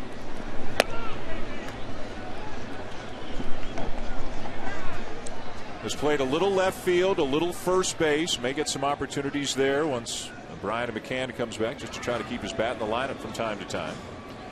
They were never worried about the bat. They were worried about the defensive skills behind home plate, but he works hard every day on his defensive drills.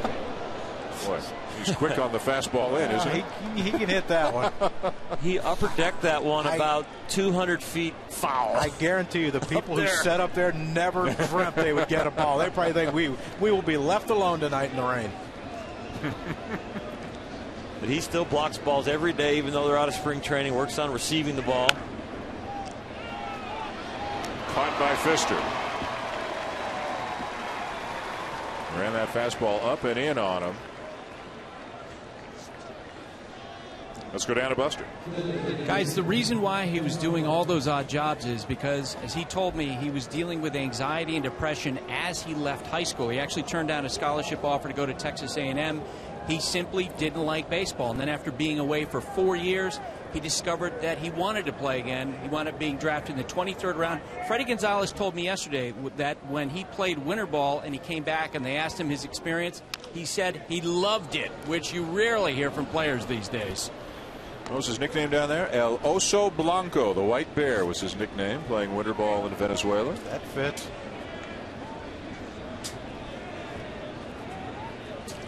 Yeah, the guys that don't play winter ball, I don't get that. I've learned so much about the game of baseball playing in Mexico for 5 years. I just thoroughly enjoyed it.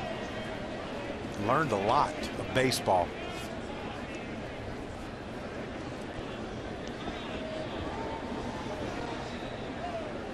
Well, great to see him back doing what he loves to do, and you know, great to see him overcoming the anxiety and depression that he was dealing with. And you know, he talks about the journey and said it just took him a little bit longer than some to find his way, to get through some issues, and back doing what he loves right now. And seems like the longest of long shots a couple of years ago to be in the big leagues, but here he is.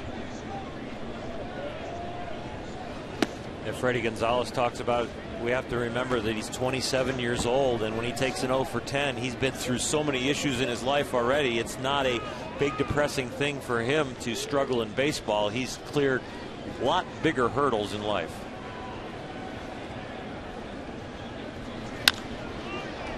Ugla, left field. Tuiasosopo with the catch, 2 down.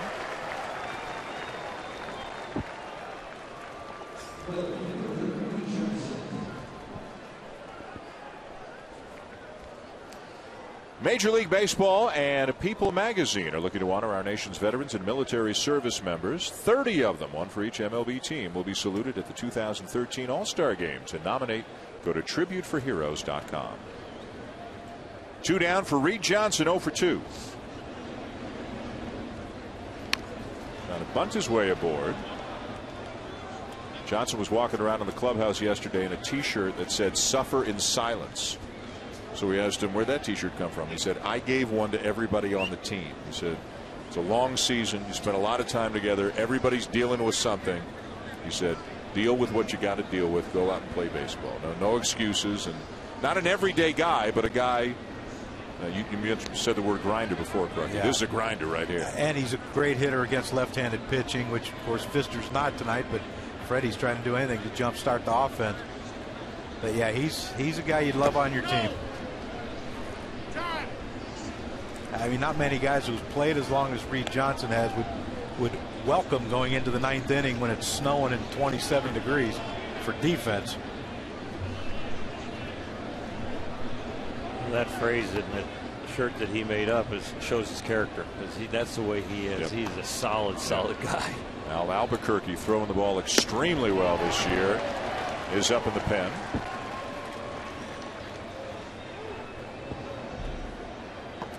And more on the Tiger pen over the next couple of innings. As you know, the fun factor's been ratcheted up. Jose Valverde is back with the Tigers right now. They've also called up the 100-mile-an-hour rookie Bruce Rondon.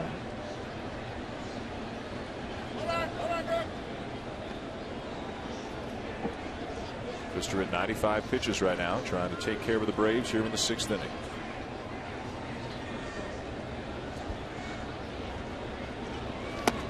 Inning over. Number 7 for Fister. Can the Tigers take the lead this half? Heart of the order's coming up.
ESPN Sunday Night Baseball, presented by Taco Bell, is brought to you by the 2014 Jeep Grand Cherokee. With John Kruk, Oral Hershiser, Buster Olney, I'm Dan Schulman. Sunday Night Baseball in the mist and the cold here in Detroit. A 3-3 tie going to the bottom of the sixth, and the big fellas are coming up for the Tigers. Yeah, and so many ways to hit a baseball. There's not one perfect way to do it. Miguel Cabrera, to me, has the perfect swing. So flat through the strike zone, so long through the strike zone. That's why, like Oral said earlier, he can cover so many pitches.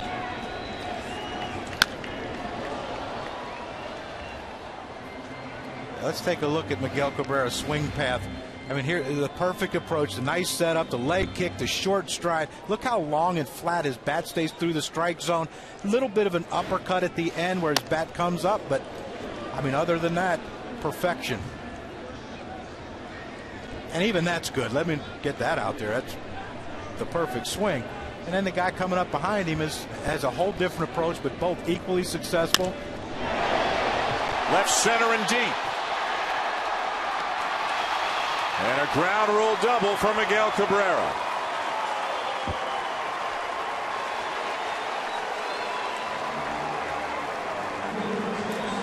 And this is why he can hit fastballs. This is why he can hit breaking balls and off-speed pitches and hit them off the barrel, because the bat stays so long through the zone. Look at this pitch right here. You see the hands go back, the foot lands well before the ball's in the hitting zone. But look how long he stays through the strike zone, clears his hands, follows through the swing. I mean, look, that is just perfect. If you can put that on a videotape, give it to every kid out there and say, this is the right way to do it, that's one way. This guy here does it a different way, and he does his job. Nice pick at first by Freeman. A fielder's ground out advances Cabrera to third.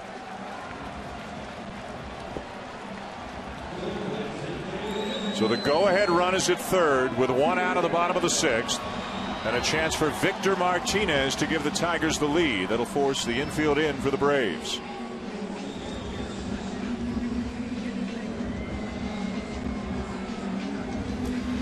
All right, Oral, what's going on with Gaddis and Minor right now? What are you thinking?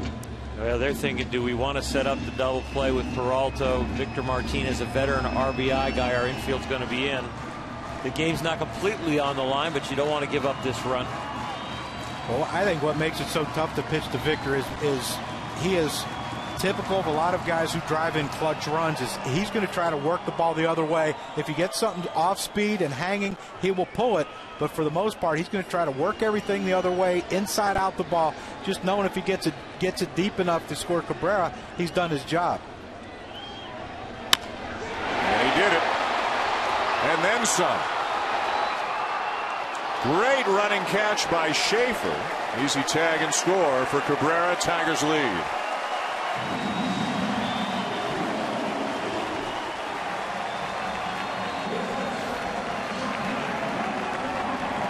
Professional hitter, huh?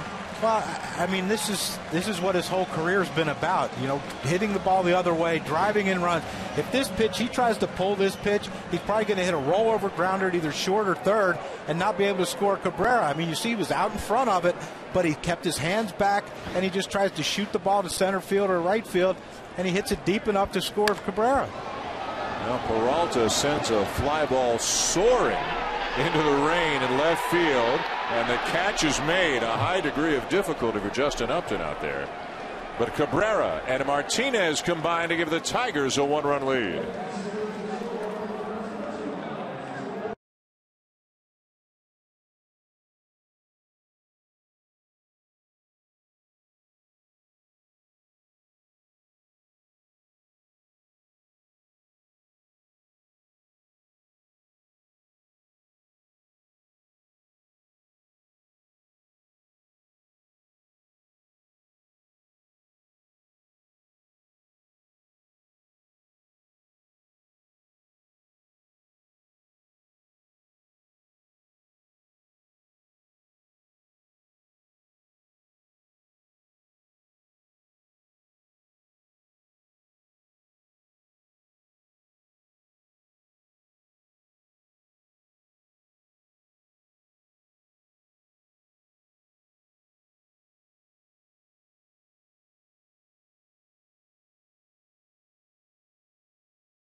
Welcome back to Sunday Night Baseball, presented by Taco Bell. The grounds crew here in Detroit doing the best they can to keep this field playable in these less than ideal conditions. 4-3 lead for the Tigers going to the top of the 7th.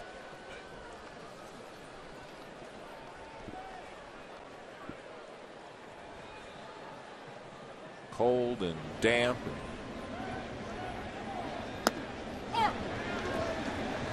Rain's picked up a little bit last couple of innings from where it was earlier tonight, but these great fans, and they are great fans here in Detroit.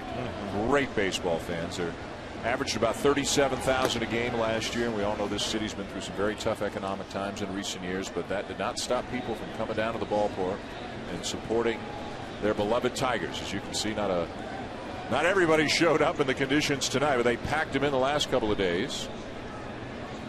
Announced attendance better than 33,000 a night. And every time they buy a ticket here, they are tipping their hat to Mr. Ilitch, who steps up for this Tiger team, and he wants them to win so bad. The owner here in Detroit loves the city and loves the Tigers. They've been close. 2-2. Andrelton Simmons leading off the 7th for Atlanta. Tigers last year making it all the way to the World Series, where they were swept by the Giants. Swing and a miss. Strikeout number 8, down to Buster.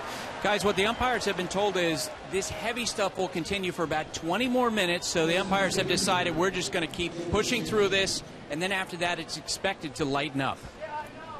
All right, well, that's good news. If it does lighten up in a little while, it's probably good news for Buster as much as anybody down there. Back to the top of the order, Jordan Schaefer 0 for 3. Let's see Pfister losing his footing a little bit there on the follow through. He's over 100 pitches now. It gets a little bit treacherous. Sometimes it doesn't get slippery on the mound as much as your spikes gather so much dirt. You see the piece of rubber out there where they can get the dirt off in between the spikes. If you get that caked mud on your spikes, dirt on dirt, you slip.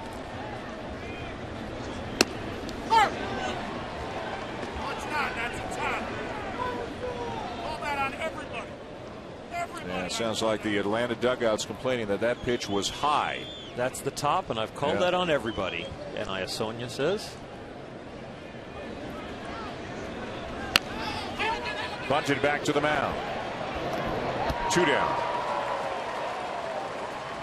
Doug Pfister had one rough inning where Jim Leland told us he lost his control, but when he has been on, it's been mostly hard in, soft away to Justin Upton. He goes hard in early in the bat and finishes him with the changeup away. To Gaddis, hard in, speeds him up, and then he goes to the breaking ball, gets him with the yellow hammer, and then to Dan Uggla, fastball away, gets him sped up, and then he goes to the curveball. When he's on, he can hit his spots, he can change speeds, and he can move it around. Ground ball to short. Inning over. 7 solid innings tonight for Pfister. Tigers lead by 1.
Welcome back to Sunday Night Baseball on ESPN. Time now to take a look at our game track. Brought to you by Jeep. A 4-3 lead for the Tigers going to the bottom of the 7th. Mike Minor, Doug Fister, each with one rough inning. Otherwise, they've done it very well. The Tigers scratching out a run in the bottom of the 6th to take the lead on that sacrifice fly by Victor Martinez that scored to Miguel Cabrera, who had led off the inning with a double. Tigers trying to sweep the Braves. Doug Fister, 7 good innings. Some tough conditions tonight for all involved. I was very thankful right there for the professional hitting of Cabrera. Yep. Hitting the double, and then Prince Fielder moving him over with a routine grounder to second, and Victor Martinez doing his job with the clutch RBI. Fister also apologized to Prince Fielder after that throw that was a little off on the play to first base last half inning that Fielder reached out and got. Jim Leyland before the game said, we're not going to be able to do a lot. We don't have a ton of speed, a little bit at the top of the order, but we're boppers. We're going to just let them sit back and let them do their thing. But they did their thing in a big way. Very routine small ball after the double. The thing is, they're boppers that hit for average, though, and that's a big difference in a guy who just stands on his, gets that back on that back leg and tries to hit everything 500 feet. Yeah, they put the ball in play and they hit for high average. The 3 guys in the middle. 1-2 the count on him at Tuiasa Sopo, who has flied out and single tonight. Feels like October baseball with this weather and pushing through the rain. The breaking ball and a swing and a miss by Tuiasa Sopo for out number 1. MLB.TV celebrating 11 years. Watch every out-of-market regular season game live on your favorite supported mobile and connected devices with MLB.TV Premium. Visit MLB.TV for details. Brian Pena walking a ground out tonight, trying to bunt his way aboard. Doug Fister, if the Tigers can hang on, if Fister gets a win tonight, he would go to 4-0 on the season. He would join a pretty select group of pitchers at this point of the season who have either a 4-0 or even a 5-0 record so far this year. Pena lifts a fly ball to deep right center. Johnson with a room, 2 down.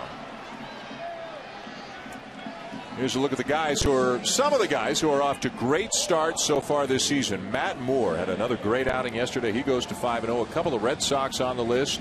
Clay Buchholz, John Lester, Lance Lynn is 4-0, and young Matt Harvey kind of taking the baseball world by storm so far this year. The average age in that group is about 26 years old. That's not a bunch of older veterans around 30, 32 putting those numbers up. Ed Lester, the old man of that group.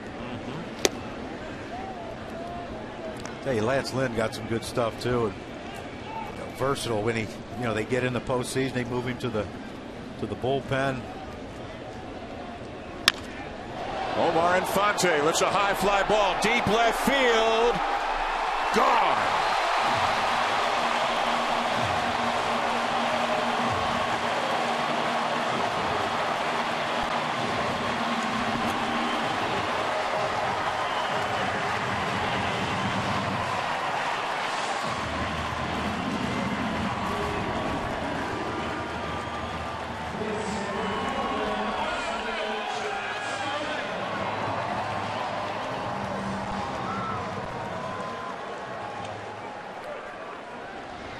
Second home run in as many games for Infante, and the Tigers now have a 5-3 lead. Yeah, your 9th hitter can take you deep, and Omar Infante's not a big power guy, but he just fits in with the rest of them. I'm going to hit for high average and hit a home run when I need to. And he made that error early in the game that cost him. Yep. And he makes up for it. He's swinging the bat really well right now. The bat speed is there for him. He got the base hit on a hanging changeup in his first at bat. He struck out on a changeup away in a second at bat. Looked good in the at bat even though he struck out, and then right there made him pay with another up mistake. Braves won't want to see him again. He is 6 for 11 in the series, including 2 doubles and 2 home runs. That'll work. Well, the good thing about him is that he's not going to think he's a home run hitter and then go into a slump, a prolonged slump. He's going to stay short and compact, and he's going to cut the bat speed when he sees the ball well like he is right now. And that's a veteran player that knows how to play the game. He's not going to all of a sudden, you know, go 0 for 14 with a big swing thinking he's the big hairy monster going up there. They let the other guys do that. Jackson homered earlier tonight. Well, he's got a quick bat tonight, doesn't he? Seems to be out in front of those last few, doesn't he? Jumping all over that 87-mile-an-hour pitch from Minor. Whose next pitch will be his 100. You saw Corey Guerin, a right-hander, was up in the Atlanta pen. It's hard to get the broom out in the big leagues, but the Tigers are pulling it out of the closet. And Jackson draws a walk.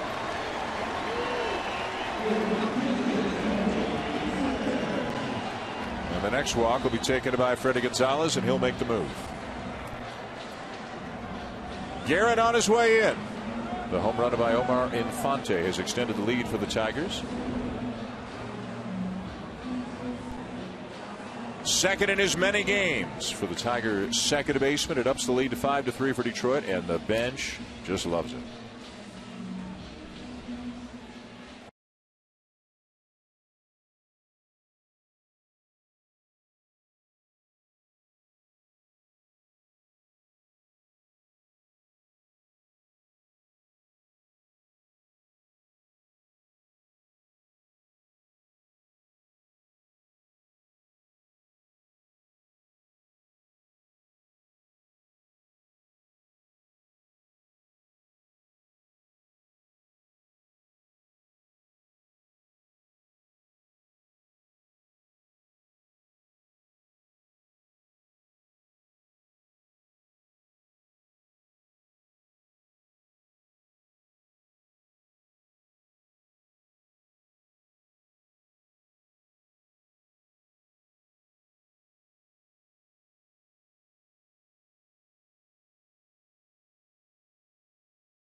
Seven here in Detroit. You'll see the Braves again both tomorrow and Wednesday night as they have a big series coming up beginning tomorrow night against the Washington Nationals. Steven Strasburg will be on the mound tomorrow night for Washington in the opener of that series, and you can see the Nats and the Braves again Wednesday night at 7 Eastern. Both games available on ESPN and also live on Watch ESPN. New pitcher for Atlanta, a guy who seems to pitch almost every day, right-hander Corey Guerin. This is his 14th appearance in the 24th game of the season for the Braves. This week alone, he pitched Sunday, Tuesday, Wednesday, Friday, yesterday, and again today. Now he's a side armor, so Oral, does that mean a little less likely? Or, a little less wear and tear on the shoulder, but maybe the same amount of strain on the elbow. Second in the league now in appearances at 14, tied for second. Jackson at first, 2 down. Torrey Hunter the batter. It's not like he's doing a bad job. He's had 13 scoreless appearances. We'll see how this 14th one goes. But that sidewinder action, and only 12 1/3 innings. It just seems like to me every pitch is a quick pitch. The way he sets up on the mound and from the stretch, yeah, it just.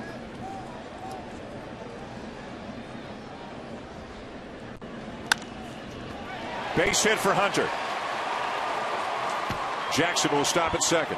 I love Torrey Hunter in that 2-hole where he can use that hole over there, because one of the main concerns with Torrey when he gets into slumps is he overswings and tries to pull too much. With Jackson in front of him and always having to try and move him over or protect him, it keeps Torrey in his swing. You just see him try and block this ball over there to the right side, and boy, that's a really nice swing to consistently put wood on the ball and barrel it up. 16th opposite field hit for Torrey Hunter this year that leads the American League, and it sets up a 2-on 2-out situation for Miguel Cabrera. Sweeping slider misses outside, ball 1. That plate coverage swing that you talked about, Crucky, he'll do wonders against a side armor. He's going to have a little more extension, a little more hang in there. Yeah, and you better get it out quick because this guy can run it in on your hands. That's his approach. Same pitch, same result. And this is where Cabrera is so smart. He's not 2-0 most of the time. His fastball. I'm looking fastball. If he throws me anything else, tip my hat. He's allowed to be sitting on a breaking ball if he thinks he's going to get another one. And if he throws a fastball, he better put it in a good spot.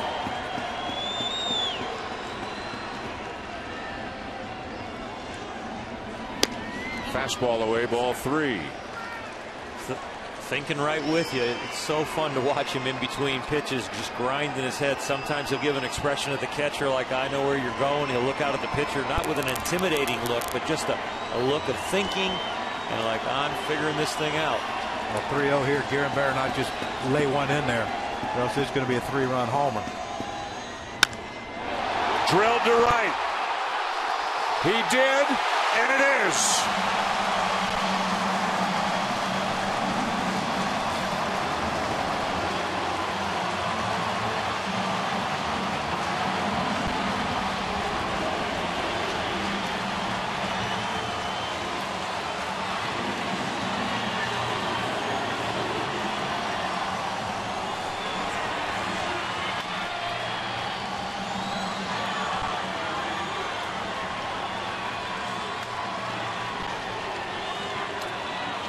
The good times continue for the Tigers. They have blown it open here in the bottom of the 7th.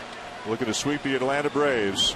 And a Miguel Cabrera 3-0 fastball drives it the other way. His 3rd home run of the season. As much opposite field power as anybody in the game. 8-3 Tigers. Pitching change Atlanta.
Miguel Cabrera with a 3-run homer to the opposite field. Torrey Hunter's new, though. So he's not really sure about, am I high-fiving, am I fist-pumping, how do I hug him, which side do I go to? Torrey's got some work to do. Really awkward. Really. And look, Miguel's only hit 3 home runs this year, so they're out of practice, but I'm sure this will be something that they choreograph a little bit better in the clubhouse tomorrow before they play. So next time he hits a homer, which could be very soon, they'll get this thing right. That's good stuff. 8-3 Detroit. Prince Fielder the batter. New pitcher for Atlanta, left-hander Luis Avila.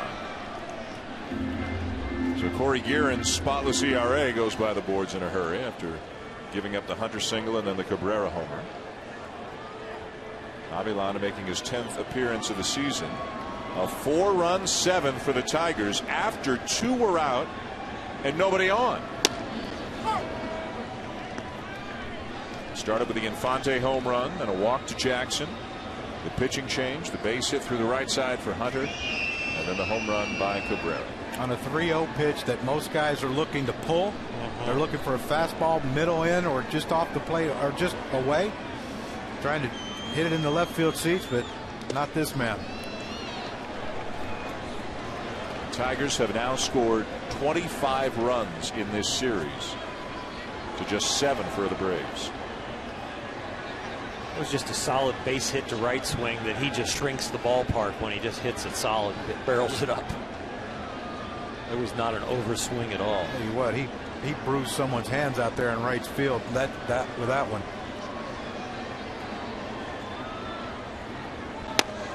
And under the hands of fielder, ball 3. You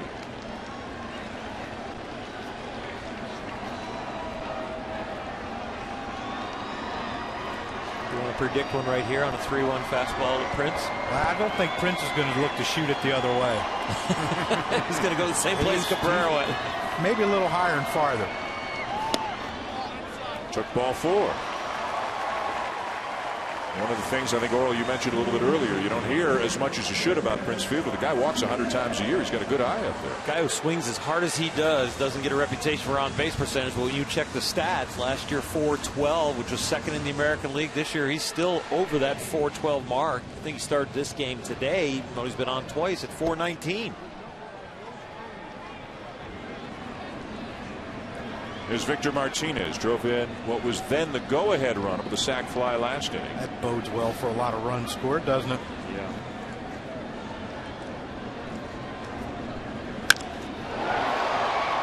Well hit to center. Schaefer the running catch to end the inning. What an inning it was for the Tigers. 4 runs, 3 of them on the home run by the guy they call Miggy here in Detroit, driving at the opposite field for a 3-run homer. Torrey Hunter, pay attention. This is how you do it.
ESPN, Dan Schulman, John Kruk, Oral Hershiser, Buster Olney, and an 8-3 lead for Detroit. Looking to sweep the series is right-hander Al Albuquerque.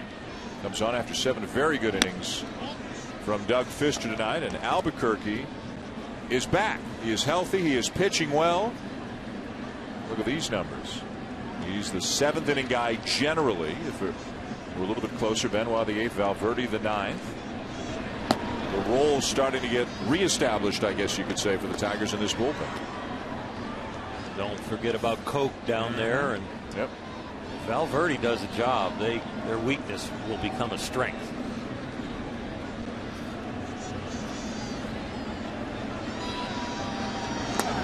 All three defensive change for the Tigers as well, as Don Kelly is taken over at left for Matt Tuiasosopo.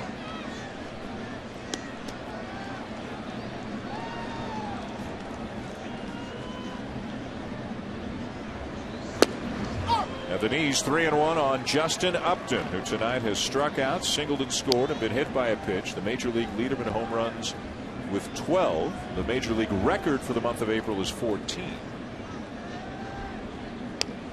Albert Pujols, Alex Rodriguez. Keep in mind, of course, the season starts earlier now than it used to. Used to see teams starting on the 5th, 6th, 7th. Now it starts earlier in the month. Upton, for many years, kind of the face of the Arizona franchise. First overall pick back in 05, but an outstanding year in 2011. Took a step back last year. Kevin Towers, the GM of the Diamondbacks, saying shortly after the trade, maybe he needed a change of scenery, and maybe we, the Diamondbacks, needed a different identity. What went on as Upton draws the walk? What went on in Arizona? Well, you know, the owner made some comments basically calling him an enigma. You know, couldn't understand why he wasn't more consistent. And, you know, I think people keep missing the point that he's just 25 years old. He was up in the big leagues at 19. You know, you talk of, you know, these historians, and, you know, numbers wise, players don't reach their peak till 28, 29, 30. He still has a ways to go to get to that point. And, you know, I think when they made him the face of the organization, yeah, it's a lot of added pressure on him. He comes to Atlanta now. That weight is off his shoulders. You know, he's with other great players. You know, Brian McCann's been an all-star how many years? You know, he's already established here. Tim Hudson's been through a lot of different things success-wise. That you know, he didn't have to say, okay, now I have to carry this team. I have to be the one out front. I can just go play. And he looks more relaxed. He looks happier than he was last year playing baseball. Well, and his teammates have the same expectations almost that he does. Freddie Freeman's expected to be a star in this league. Jason Hayward, who's on the DL, we don't see him here tonight, is expected to be a star. So he's around other young guys. And he said it only took him a week in spring training to really kind of feel really comfortable with this clubhouse. Albuquerque gets Freeman.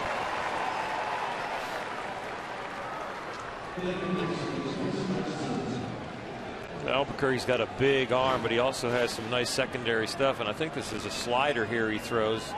Got a nice sharp break to it, and it's firm. He throws it so hard sometimes it acts like a cutter. Locked up Freeman. Here's Chris Johnson, 2 for 3. There's another wild pitch, second one of the inning, charged to Albuquerque.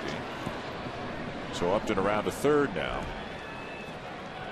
The thing I noticed about Albuquerque, besides the last pitch that he walked Justin Upton on, everything's been down and away to righties, and you saw how he pitched to Freeman. Pitches in. Now the first pitch here to Johnson, down and away, bouncing it. Like he hadn't made an adjustment yet, Oral. A little bit overthrown out there, feeling real frisky. Some rare air. They're up there at 392, even though we're still in April, for Chris Johnson. Yesterday got a chance to sit around the locker room and talk with him and asked him if he's a big scouting report guy, watch a lot of video, and he says, you know what, I really start my day with how do I feel in the cage and what pitches am I handling in that day. And they said, so you don't even worry about the pitcher. He says, I worry about until I get 2 strikes what I want to do with the ball, where I want to hit it. Once I get to 2 strikes, I go into battle mode. So tonight, I would say in the cage, he felt like going the opposite way was his best swing, because that's what he's done today. He's hit the ball to the right side in all 3 at bats. Well, you wonder at some point, with the way he's swinging the bat and the struggles they're having at the top of the order, if maybe Freddie Gonzalez will give Johnson a try, say, in the 2 spot. Hey, it's worth a try. Why not? He told you all that? Yep. He was chatty. He was chatty yesterday. Yeah. Very much chatty. Yeah. And, you know, we were sitting there, we were talking with Mike Miner, going over his start and talking to Mike about things, and they have to be in the same locker area. And we introduced ourselves, some of the new guys we haven't met, and Chris was there, and I said, how are you doing this? And he says, you read, you watch video, how do you go about your scouting? And he says, I really feel like this is the way I am in the cage, my approach. If I'm pulling that day really well, that's what I'm going to work on until 2 strikes. If I'm going the opposite way. Right, Dan? You were standing there with me. You ever chat up broadcasters that much when you were a player? I've never heard of that. In the cage, if I feel like my pull swing's working, I'm going to pull the ball. But you don't know what they're going to throw. That's what he said. Wow. Hey, it's working. I don't get it, but it's working. Comes from a baseball family. His dad, Ron, in the big leagues a little bit, a AAA manager in the Baltimore organization now. Same little slider. He didn't turn around and gripe about it, but I think this ball might have been a little bit low. I don't know. See? Yeah. Looked like got the hollow of the knee, but didn't get the K zone. So 2 down in the inning. Back-to-back strikeouts for Albuquerque. That's a tough one. Here's Gaddis.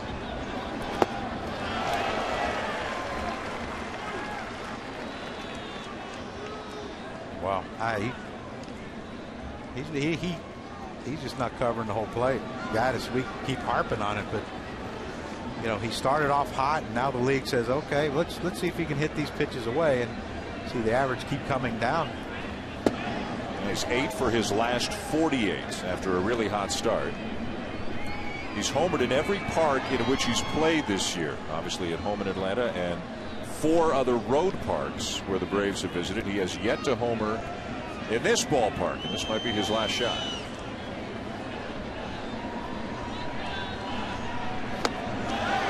Well, that slider actually not really where Albuquerque wanted it. It was over the inner half, but still a swing and a miss by Gaddis. But I think it was just a change of speed that got him out front, because Albuquerque throws in the mid 90s, and you throw that slider, looked like it backed up a little bit. It's a tough one. That's a tough one to read, tough one to hit. Inning over.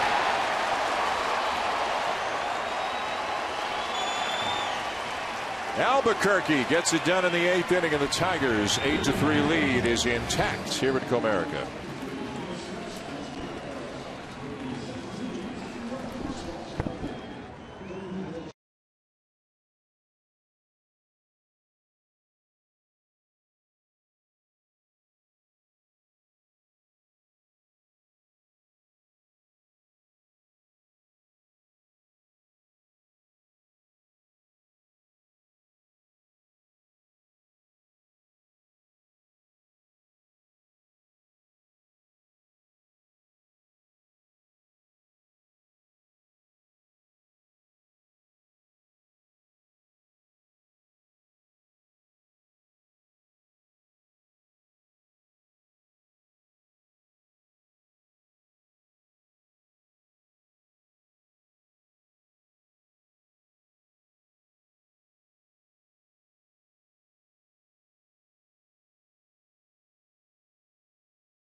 ESPN Sunday Night Baseball is presented by Taco Bell. Sometimes you gotta live Moss. And in part by Pep Boys.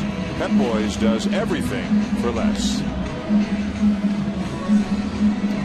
What a night for the Tigers. Austin Jackson with a home run. Doug Fister pitching well. Miguel Cabrera with a 3-run homer. And smiles all around for the Tigers, trying to sweep the Atlanta Braves.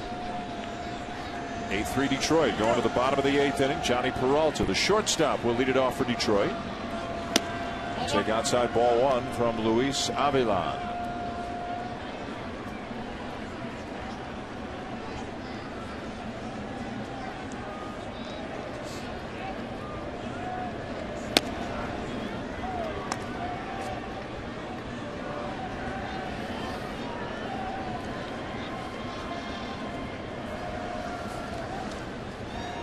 Teammates love him. A private guy, Miguel Cabrera, but a guy who loves to have fun with those in his inner circle, those he trusts, his teammates among them.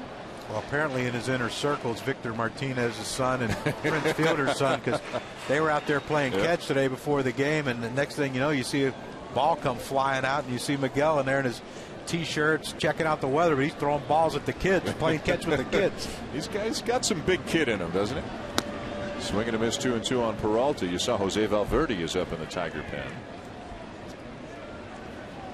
Papa Grande is back.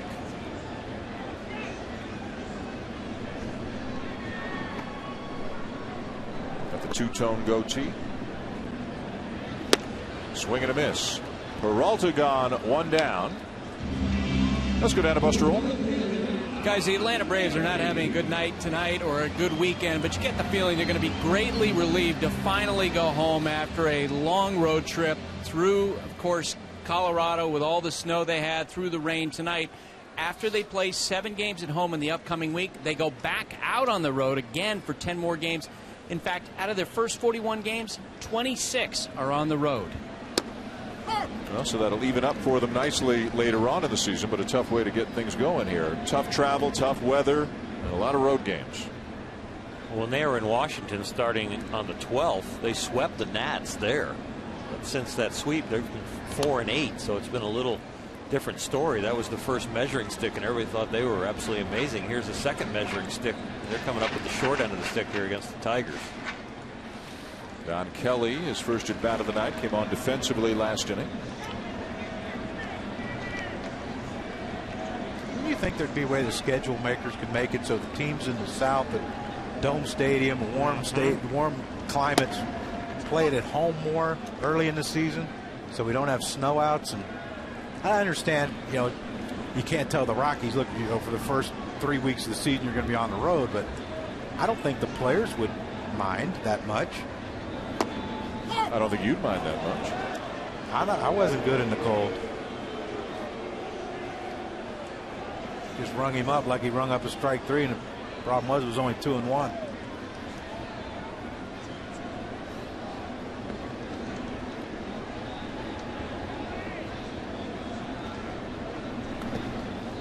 Full count on Kelly. Well, on this trip, the Braves played in the cold in Pittsburgh, played in the ridiculous cold in Denver. Yesterday was beautiful in the 60s and sunny here. But tonight, a bit of a different story. Warmer than Denver was, that's for sure. Chop foul. Kirk, you ever feel in games like this where you've battled the elements and now kind of out of reach, 8-3 at the strike zone, got a little more liberal? Yes. We saw those, those 3 strikeouts last inning all looking, and it just seems like it's a little more liberal right now. Almost like a getaway day in cold weather with a game out of reach. Better swing the bat. Let's go back down to Buster again. Guys, I actually posed the question, Crucky, that you just did to Katie Feeney, who oversees scheduling for Major League Baseball. And what she told me, that whole question of, hey, why don't you open the season in the warm weather sites and avoid the cold weather sites, she basically explained that the warm weather teams don't want that either, because they want home dates as the season goes along and kids start to get out of school. Kelly with a base hit.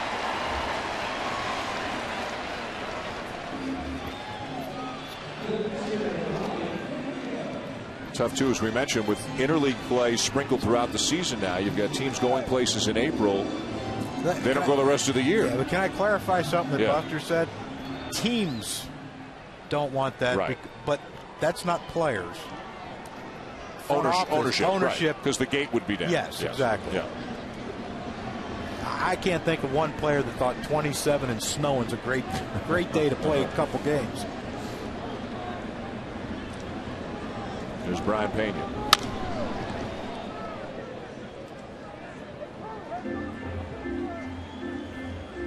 That guy's fine. He doesn't mind at all. He's a gamer. He's a grinder. Yeah. Yeah, he might be making duck calls too. Grinding on something in his mouth. He's chewing away. You might have a little Kruk in him. You might know him from way back. Huh? We're going to check the family tree. Yeah. might be on that one branch. He's wearing people out, too. Oh, yeah. I'll be darned. They're all over. Whole family's here tonight, huh? I had to leave a lot of passes.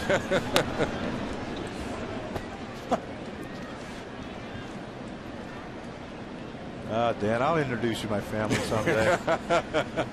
They'll get a kick out of you. Yeah, I'm sure they will. And don't get me started on you, Will.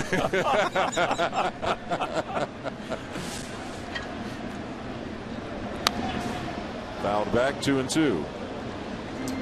Well, 1 week from tonight, we will be out in San Francisco as the Giants host the Dodgers next week on Sunday Night Baseball. Projected starters, Dan, do we know? Mr. Pasquarelli tells us it appears it'll be Matt Cain and I think Ted Lilly. Is that what we're thinking? It looks like Matt Cain and Ted Lilly, the Giants and the Dodgers, 1 week from tonight.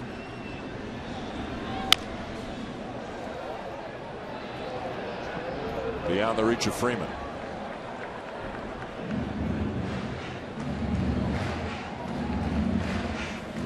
Dodgers picked up a win today, beat Milwaukee 2-0. Carl Crawford hit a couple of solo home runs. Clayton Kershaw got the win.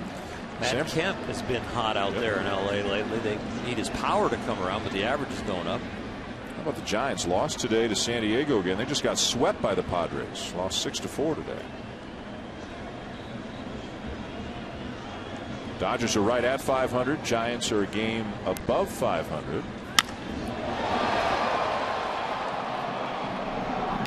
Schaefer makes the catch. They're both looking up at Arizona and Colorado in the National League West. Arizona beat Colorado today.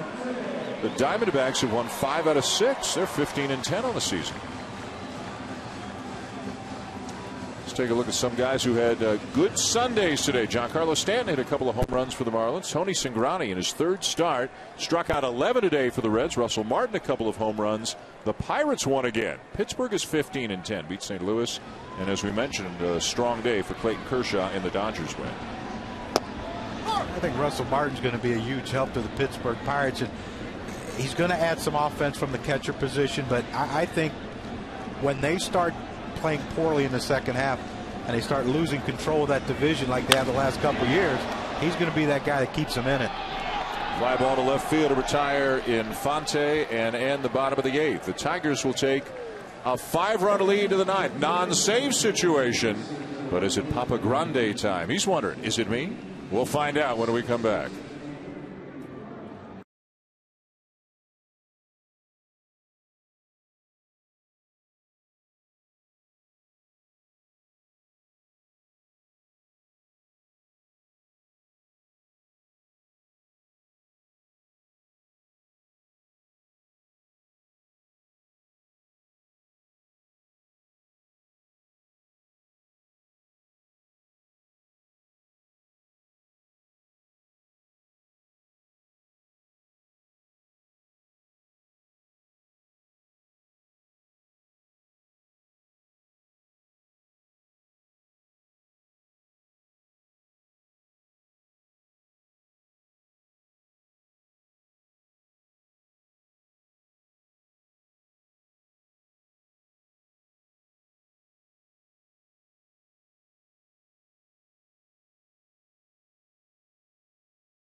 Doing some good business here at Comerica. Beloved Tigers leading the Braves 8-3 as we go to the 9th inning. The Tigers are 3 outs away from a sweep.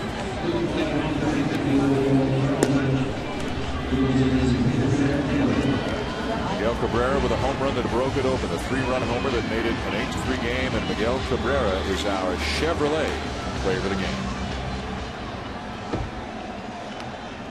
Still in the bullpen, ready if needed, is Jose Valverde. Still in the game is Al Albuquerque. Albuquerque walked a batter, threw 2 wild pitches, and struck out 3 in the 8th inning. Working here with the 9th as Dan Uggla leads it off. Ugla's in a rut. He can be as hot as anybody, and he can struggle as much as anybody. And right now, he's in a valley. In this series, he is 0 for 10 with 7 strikeouts.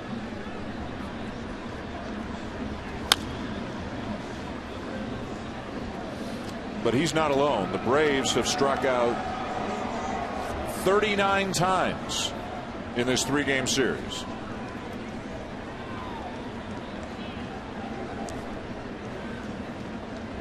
It's not too good, is it? A lot of home runs, a lot of strikeouts. Not very many men on base. And if Atlanta loses this game after a 12-1 start, they will be 3-8 since. So the overall record is very good, but they've lost 7 out of their last 10 coming into this game tonight.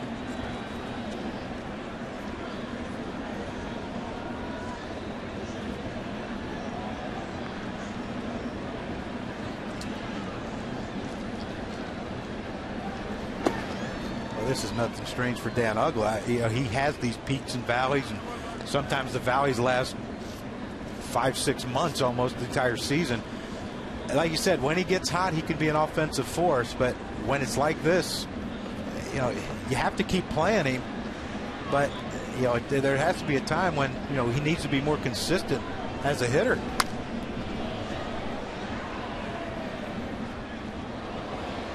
Now you watch tonight, the ball, he's hit 2 balls hard, both foul, both about 50 feet foul, pulling them. That just tells you his timing's off, and he's looking middle in and trying to jerk everything over the fence. It never bothered me when guys hit the ball foul. That told me that where the location I need to pitch him, maybe take a little speed off and let him hit those loud ones where the fans go ooh and ah. But it's just a strike, and you get another ball, and you've got him set up even better. That's the same thing with Gaddis when he hit that ball up in the second deck that far foul, and then you go away and he can't touch it. Leadoff walk to Uggla.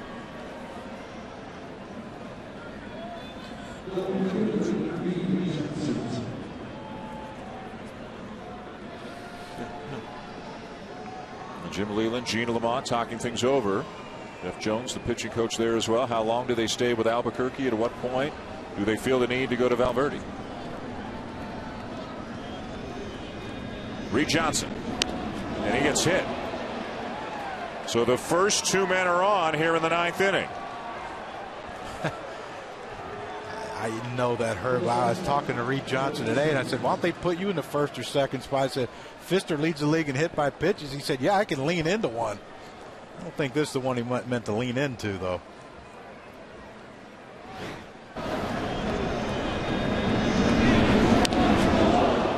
Hit right off that little elbow guard he's wearing. So he knows how to get that done. And here comes the skipper. Albuquerque got the opportunity to finish the game, but unable to do so after walking a batter and hitting a batter here in the 9th. You can hear the reaction from the crowd here. Even though he struggled late last year, they still love Papa Grande and all of his antics here in Detroit.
After finishing last season very poorly, not re-signed by the Tigers, nobody picked him up.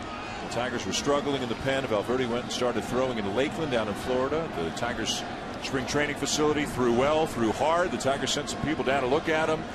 They brought him back. 2 appearances, 2 saves, 2 men on. 5-run lead, non-save situation here as Andrelton Simmons steps in.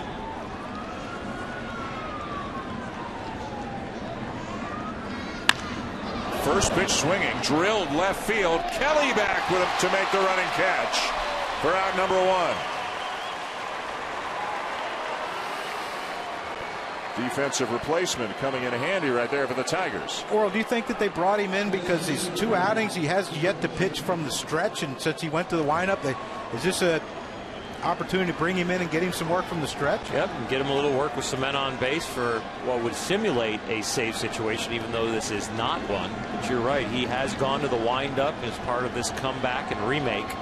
But right now with men on base, he's going to pitch from the stretch. Jordan Schaefer, the batter.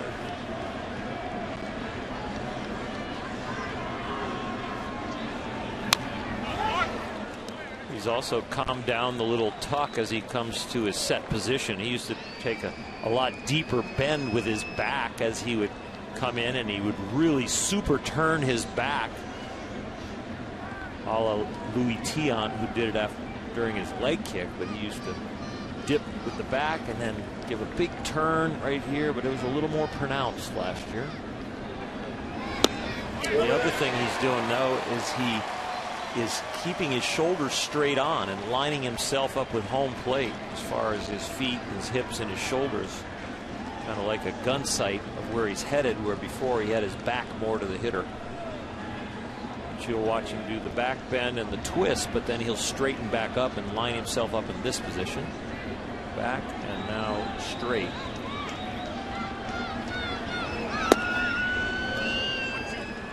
Fastball velocity has not been tonight what it was his first couple of outings. This is closer to what it was last year, 90 to 92. His first couple of outings when he came back with the Tigers this year, he was more like 94 to 96.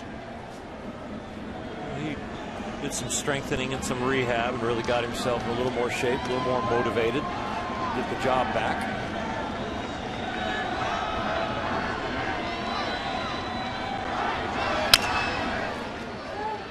Short hop to second one, and that's all. It's your fielder's choice. First and third, 2 down. Let's go back to out number 1 when Simmons went up there and attacked the first pitch that Valverde threw. And he hit it hard. Here's Valverde's reaction.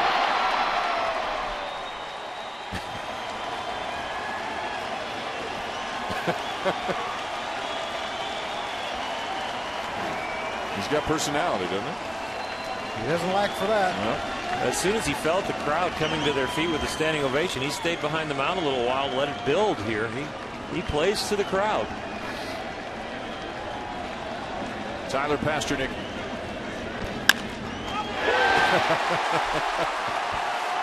Tigers win.